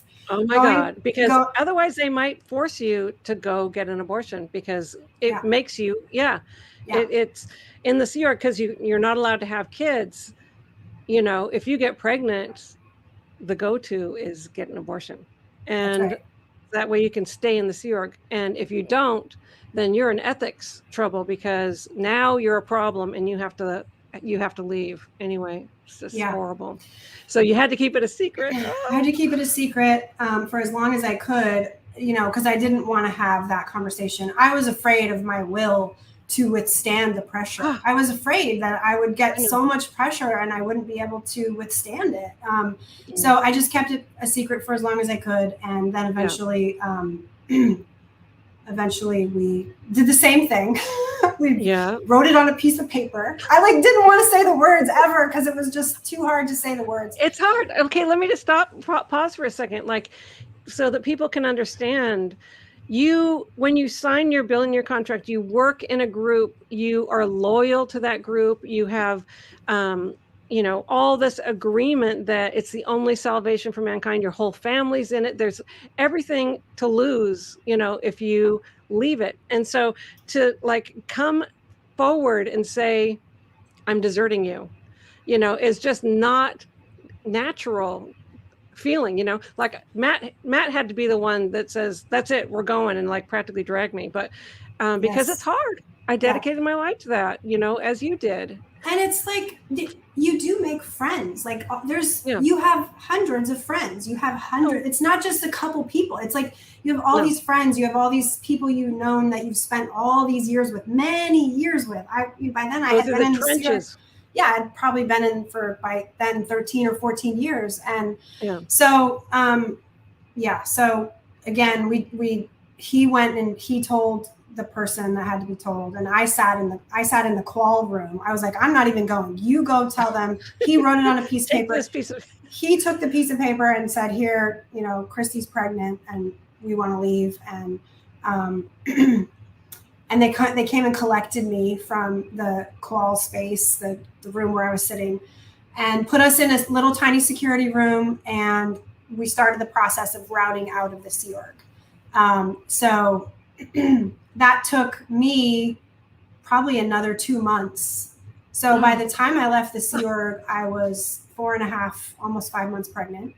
And it took Chris even longer because, again, they just kept sec checking him and took him even longer. So he was in, by the time he got out, I was 6 or 7 months pregnant.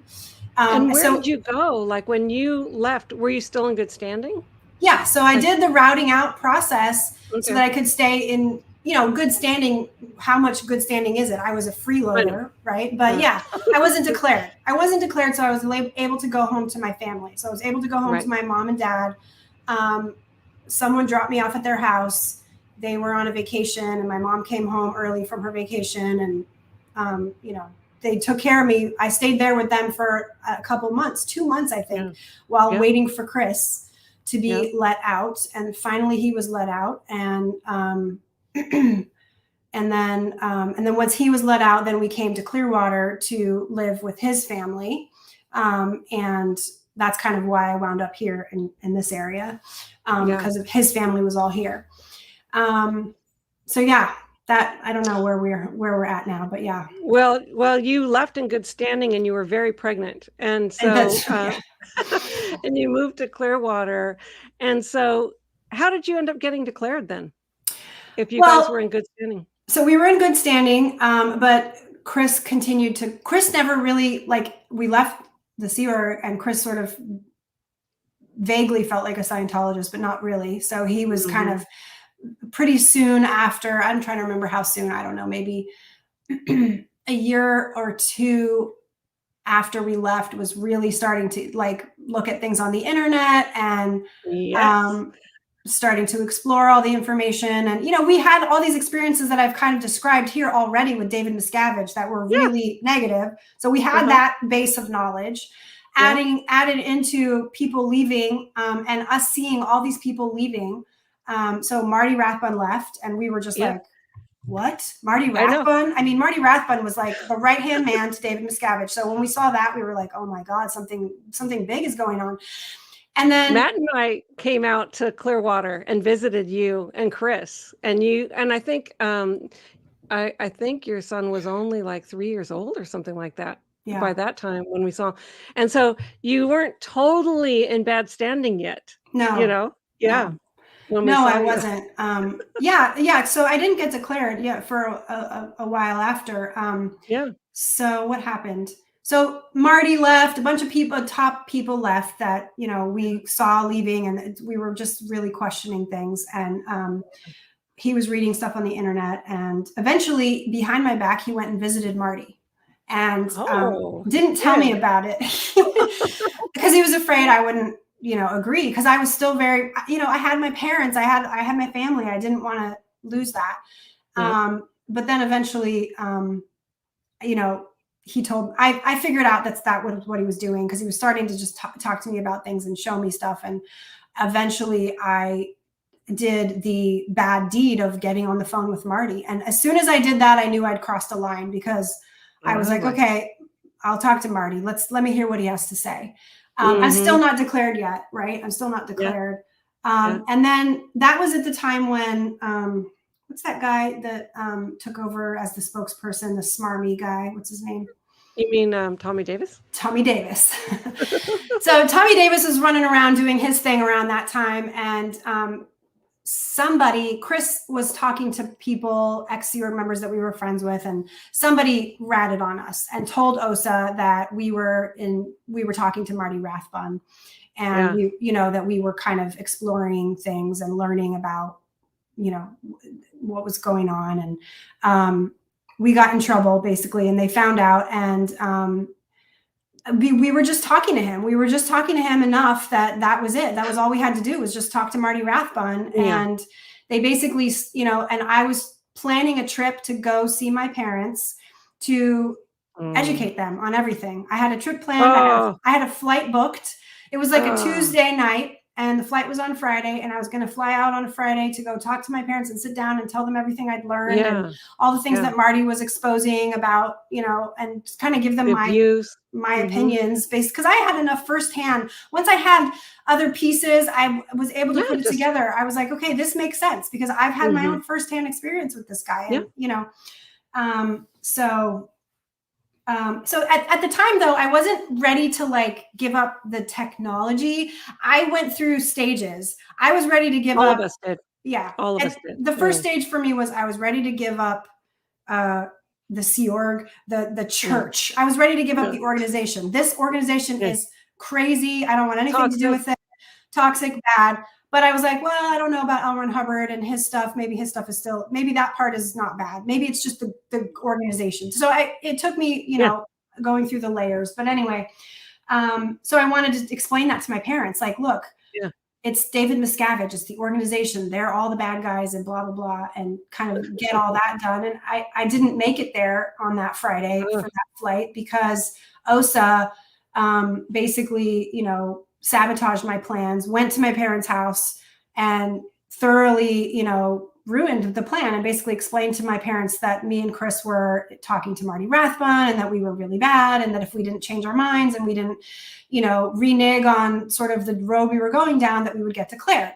So my parents called me. I had like a 2-year-old at the time, Shane. Oh, it pisses me off so much. It was nighttime. It was bedtime. I was trying to put my baby to bed.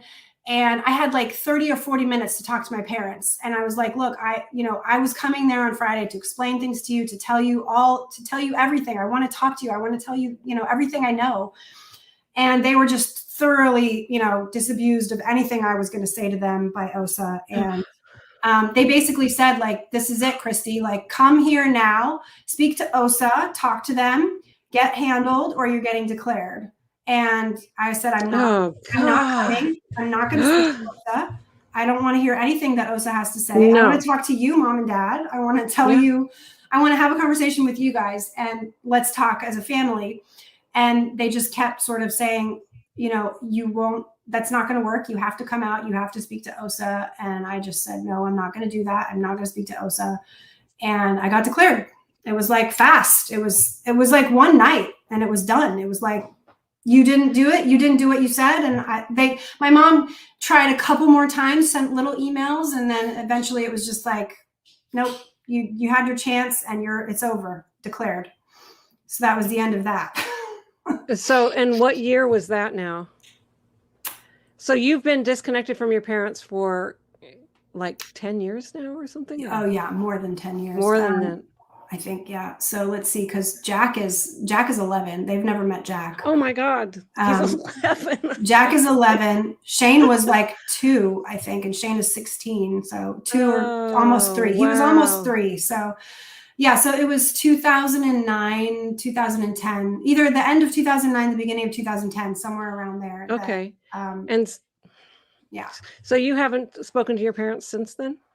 And they're still in Scientology, or we don't even know their status? Yeah, well, so my father has passed away since then. My mother is definitely still in Scientology. My sister and my brother are still in Scientology, and they all do not speak to me. I saw my whole family. The last time I saw them was Thanksgiving 2008. 2008. That's when I saw them. I talked to them more, you know, the disconnection happened, I think, end of 2009. So yeah. Yeah. Well, their loss, you know, because you're the most amazing, beautiful, caring, loving person. And they should listen to your freaking story. Yeah. The thought stopping that Scientology has. And thank you, Osa, for your complete total criminality. It just makes me so enraged every single time that they take pleasure in destroying families like this. They think it's their duty.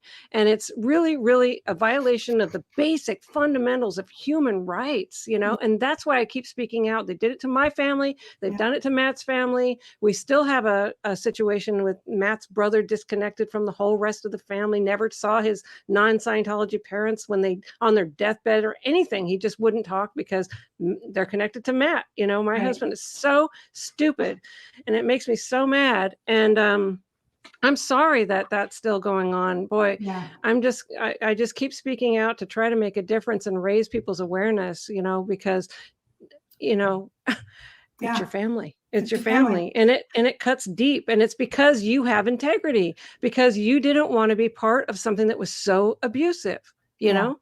Yeah. And like I said, throughout this talk tonight, I adored my parents. They were like, oh, that makes it worse.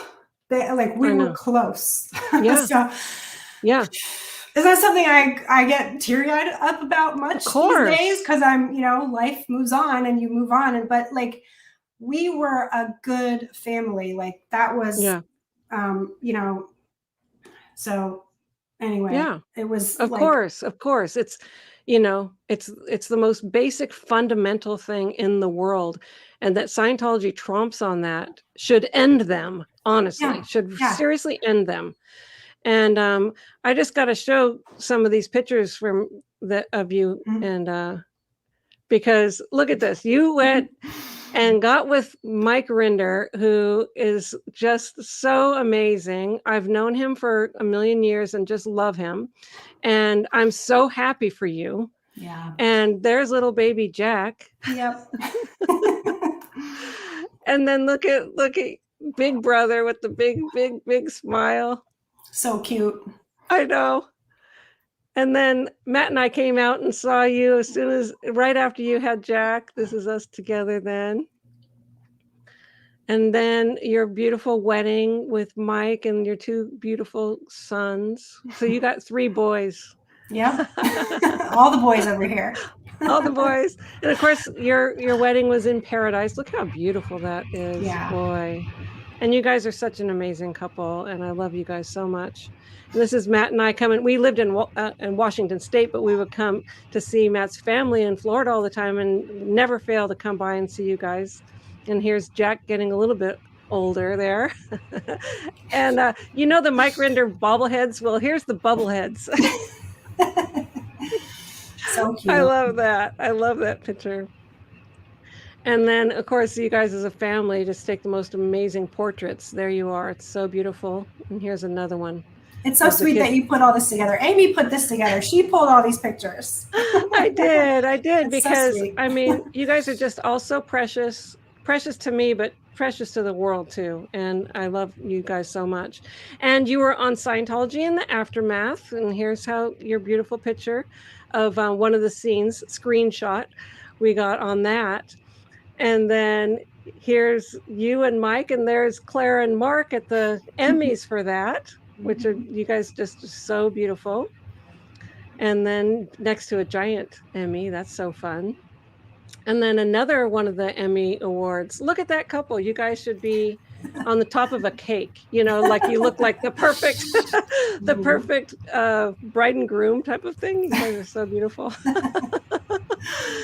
And then on top of everything you've been doing to expose Scientology, and I know that you're on a lot of shows, and you can talk about that if you would like, but you created an amazing business. Go ahead and talk about that a little bit too. Yeah.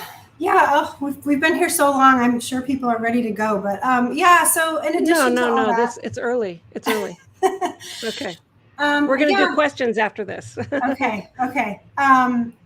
Yeah. So in addition to all that, so I have a business. I created this doula agency, and we support families and people that are having babies, and we provide labor and birth support and postpartum support and childbirth education and breastfeeding support. And it's a really fun, business. Obviously, I love babies and families, and that's kind of my shtick. And I kind of found where I was meant to be, and we have this. My company is called Buddha Belly Doulas in Tampa Bay, and it's amazing. And for me to have sort of started where I did and joined the Sea Org at 16, never graduated high school, didn't go to college, to grow my own business where now I have a team of 25 plus doulas that work for me in my company, and I'm able to support my family and contribute in a huge degree to supporting my family. That's a win for me. Having grown up in a cult. I know. that doesn't want babies, that rejects babies or aborts babies, to having a company that gives people so much support and love at the time of need and brings babies into the world healthy. Yes, exactly. Yeah, it's the kind of thing I wish I could tell my parents, I know. Here we go. I pray, Christie, that you will be able to. We have to just keep speaking out and bring awareness, because there will be a change. There will be a change, and I'll keep praying, because it's so important. Yeah. I don't know what I would have done if you lost your dad without being able to see him. Yep. That's and that's it's just anyway, I will keep using my voice. I'm dedicated to that, and anyway, and I will continue to pray that there is a resolution on this. Yeah, it's got to be a resolution. I think it's coming to a head. I really do. The amount of stuff going on right now, Scientology is just it's amazing. The SPTV world and the lawsuits, and it's a totally different landscape than it was 10 years ago. I did speak out in the beginning, after I connected up with Marty Rathbone. I happily volunteered, and I was my ex-husband and I were on the front cover of the New York Times, speaking out back then. And then I went on the Today Show, and I was like, and at that time I was still a Scientologist. I still believed in it, but I was like, I got to speak out about this disconnection and this corrupt organization. But I still think I'm a Scientologist. I was still not quite out all the way, and I was ready. I was ready to speak out about the bullshit. So eventually I got through all of it to the point where I rejected the entire thing, but it took time to get there. Yeah, it does take time, but that's okay. It's okay. It took a lifetime to indoctrinate you. So yes, exactly. Give it a minute, Yeah. But you're there for sure. And you're, part of the amazing team of brave people who will stand up to the abuse of Scientology, and you should be commended because of it. So we're going to go ahead and go on to questions, unless there's anything else you wanted to cover. No. We can talk about like chapter 2 another day, because then there's the whole like what happened after that, and how did Mike and I get, because now people ask. Just wait till you see some of the questions. Okay. All right, good. We'll get there. They're going to be asking. So I'm just going to go ahead and go through here. So sure. Apostate Alex, do you want to read them, Christy, while I control all the... Okay. Amy, thank you for all your support recently. And Christy, thank you for everything you do for Mike. You are both true examples of power women. So sweet. Thank you. Thank you. Do you actually graduate from Delphi with a high school diploma recognized by colleges? This is a question from Jeff. That's a good question. I can't really say whether a college would recognize it, but they do have a way of, a sneaky way of presenting it like it's a high school diploma. And it is a high school diploma because they're, I guess, accredited enough that they can give you a high school diploma. So I think that you could get away with that. I mean, like I said, the education is pretty poor. So. Right. Yes, it is. Lathonda Grockling. So great to see Christy join the SPTV Wonder Woman League. So sweet. Lots of love from the country that makes me a natural born SP, Germany. Oh yeah, you're automatic.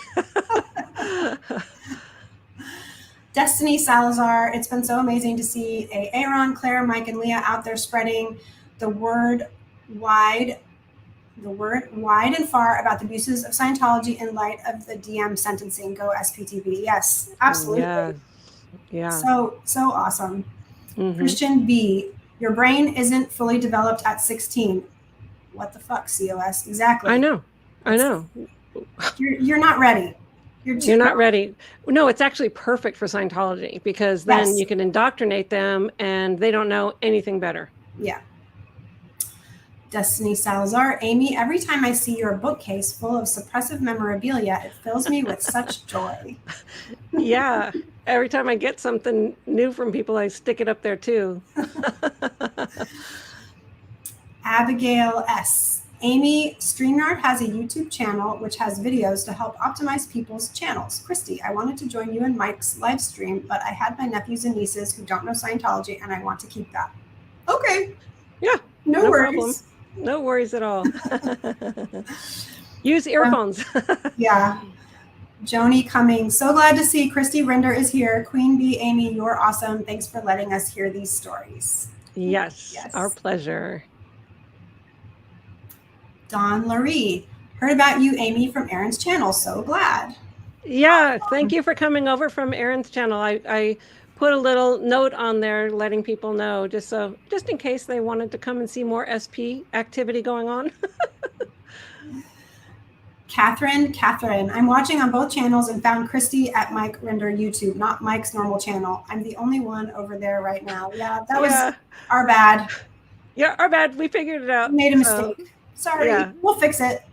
Yeah, we'll fix it. Roberta. Amy, you're wearing your bracelets. I love you. Roberta does these wonderful bracelets. I have SPTV and Team Mike bracelets on right now. In so support of Mike Rinder and Christy. Yay. So sweet. Okay, so that one's done. There we go. Danielle Chamberlain, question. When did the rule come in non-SO if one had LSD? Because at St. Hill, there were definitely ex-LSDers in the SO. Yeah, it was a 1979 issue that came out that made it an RPF offense, Rehabilitation Project Force. If you recruited somebody into the Sea Org that had LSD, you could go to the RPF. And that was 1979. I remember that because I was on recruitment. Love it. Question, Christy. Do you think going to public school until 6th grade helped with learning history that most kids just in COS schools don't? Thank you for being on tonight. We love you. So sweet. Maybe. Yeah, I mean, I think going to public school was just a good experience because I got to get out of the Scientology bubble and like be with regular people and learn all kinds of, normal life things that you learn at public school. So, And history, I mean, you know, they did teach us history in the Scientology schools. I remember doing history classes. So I learned them in both places. We did do some history. Yeah. Wonder Woman, Christie question. When you were in public school, did you feel different from others? Example, difference between public versus Scientology vocabulary. Absolutely. I mean, in public school, in anything, anywhere I went, I felt different because I was different. You know, it was like people would ask you, you know, what's your religion? And I was not very often want to answer, but sometimes I would say, well, we're Scientologists. And it was like, what's that? And that's weird. And, or when I was a young sort of maybe 11, 12, I remember at a friend's house, there was a guy there who was really like kind of not harassing, but like really pushing me like, well, what is it all about? And like kind of making me feel bad about it. And I'm just a kid. I'm trying to defend it and sort of trying to just get out of the conversation because I don't know how to defend it. I'm just a kid, you know. No, how do you even describe it? I mean, Scientologists, they say they have this rote thing. It's an applied religious philosophy. Okay, what does that mean? I don't know. What do you believe in? And people would hear stuff and they would hear stuff before I heard it. I never heard any of this stuff. What do you mean aliens? We don't have aliens. I never heard anything about aliens while I was in Scientology. I didn't know anything. I'm like, what are you talking about? So it was easy for me to say, yeah, that's not true because I never even heard about it. Yeah.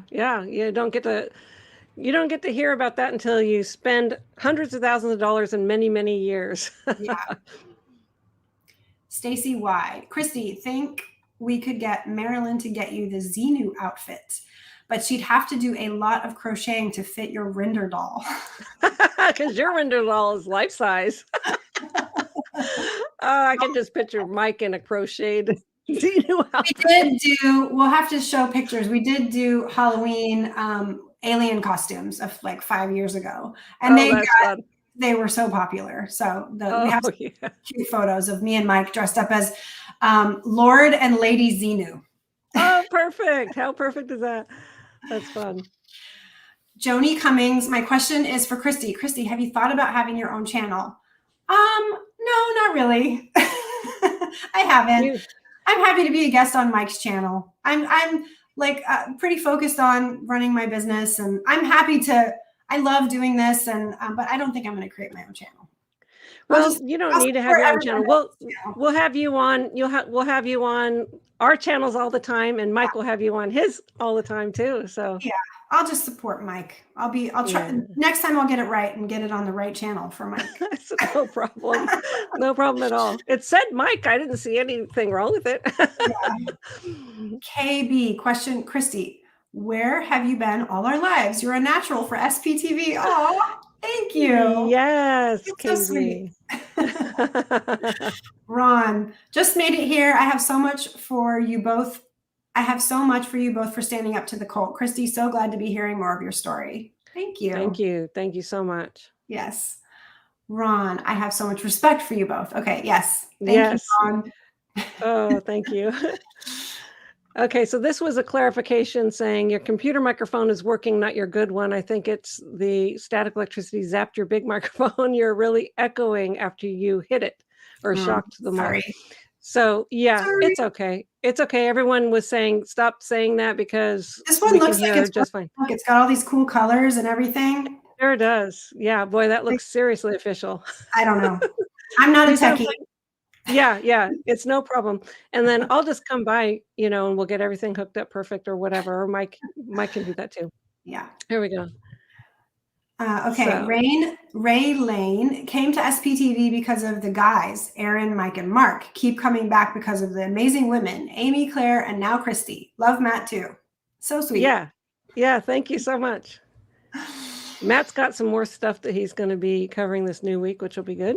He's got great stories. Yeah, he does. EA question. Why do you think Christie got to go out of the country with her husband and so many other couples were split up? So, I mean, couples were split up often, but sometimes couples weren't split up. Sometimes they were sent together to different places.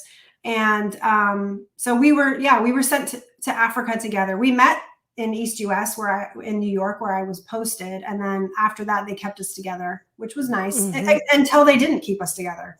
until they separated us for months and months while I was being sec checked, while he was getting sec checked. So we also, it changes. We also were able to take a couple of leave of absences, which is rare. And I think it's partly because they sent us to Africa, which is so far away that they were like, they didn't want us to be unhappy being in Africa either. So to keep us happy so far away from everyone else, they let us come home now and again so that we wouldn't eventually just protest the whole thing and be like, we don't want to be in Africa, because being in Africa was not the easiest not the easiest place to be. It was very unestablished. Like I said, it was not a nice place to live. The buildings, the birthing, the food, the money, the quality of everything was pretty shitty. So I think you're in the middle of nowhere. I think they were trying to keep us from wanting to quit that whole Africa project by letting us come home now and again. Gosh. Gerald Neal, I'm impressed how well SPTV folks handle live stream tech. It's better than most YouTubers. Well, I made a few mistakes tonight, so thanks, Gerald, for forgiving me. And that's better than most YouTubers. You're good. That was I did the best I could. You did great. I'll get better at it.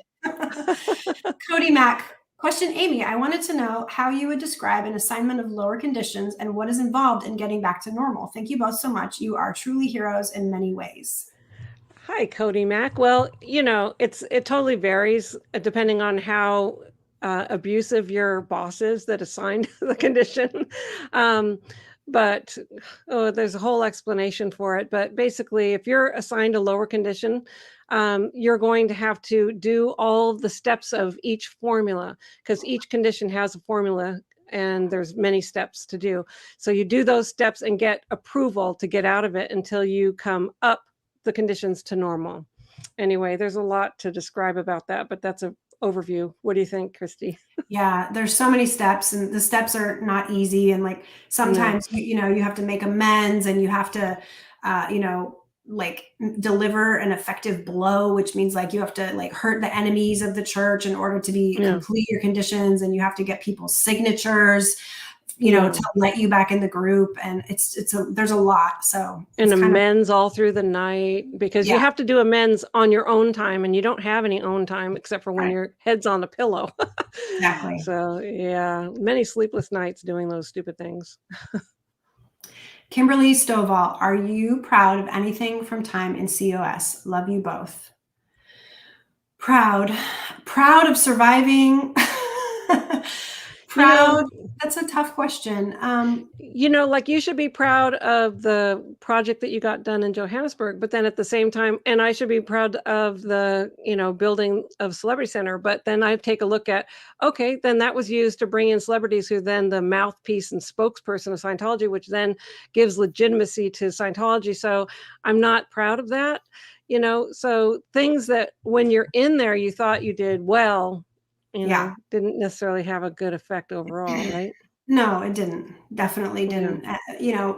At the time, though, there's definitely some personal pride when you are set to do something and you accomplish it. And there's something to be said for anyone who can accomplish a goal, whatever the goal is. Not that you want to do that in the same way again, you know what I mean? But some of the things we did were impossible, and we did them. And the things that ex-Yeager members are capable of are sometimes mind-blowing. So no, not really proud, but definitely you learn a lot of grit and a lot of there's something that comes out of it that sort of builds you up in some ways. It's good and bad. So mostly bad. Let me say that.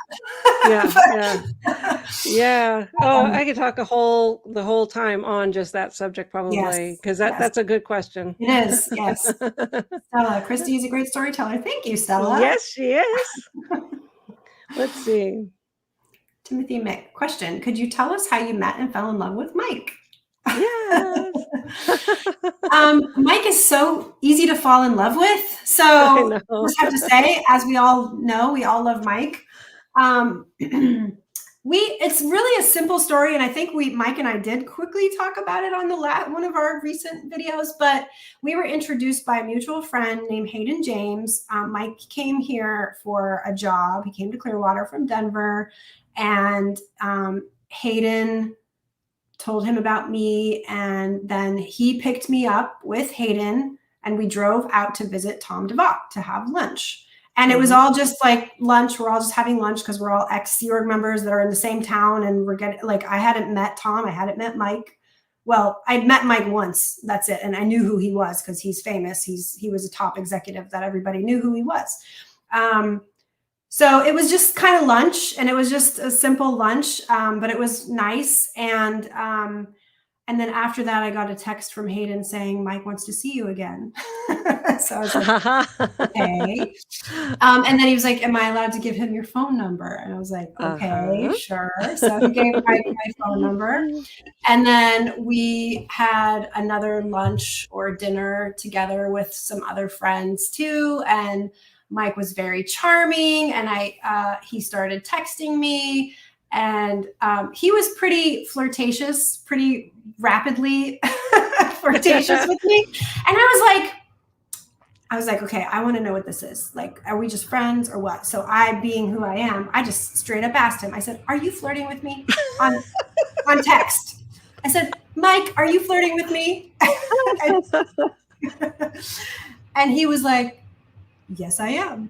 Did I offend you? And I was like, no, I just wanted to know what's going on here. I just wanted to make sure I understood what was going down right now. Yes. And so, yeah. And so then we just kept seeing each other until pretty much we became a couple. And that's it. And I dubbed him Mr. Charming. Yes. Yes. People call him on SPTV the Silver Fox all the time. Yes, he's the Silver Fox, and he's Mr. Charming. And yes, Mike. Someone says Mike has game. Yes, Mike has game. he was very good. He swept me off my feet. He was with the Australian accent, and I was like, just keep talking. I'll just listen. Yes, I love it. Anyway, yeah. I love that story. And we just got along great. Like, we also just have a really good friendship, and Mike is just so lovable. So I adore Mike. He is. Yeah. It was a really good time for us to meet. It worked out really well. Oh, it's fabulous. I'm so happy for both of you. I love you both. We love you. Yeah, thank you. I know. Destiny Salazar. Christy, you've impacted so many more lives than was ever possible when you were in Scientology. Way to go. I'm so happy for you. Thank you so much, Destiny. I appreciate that. It is true.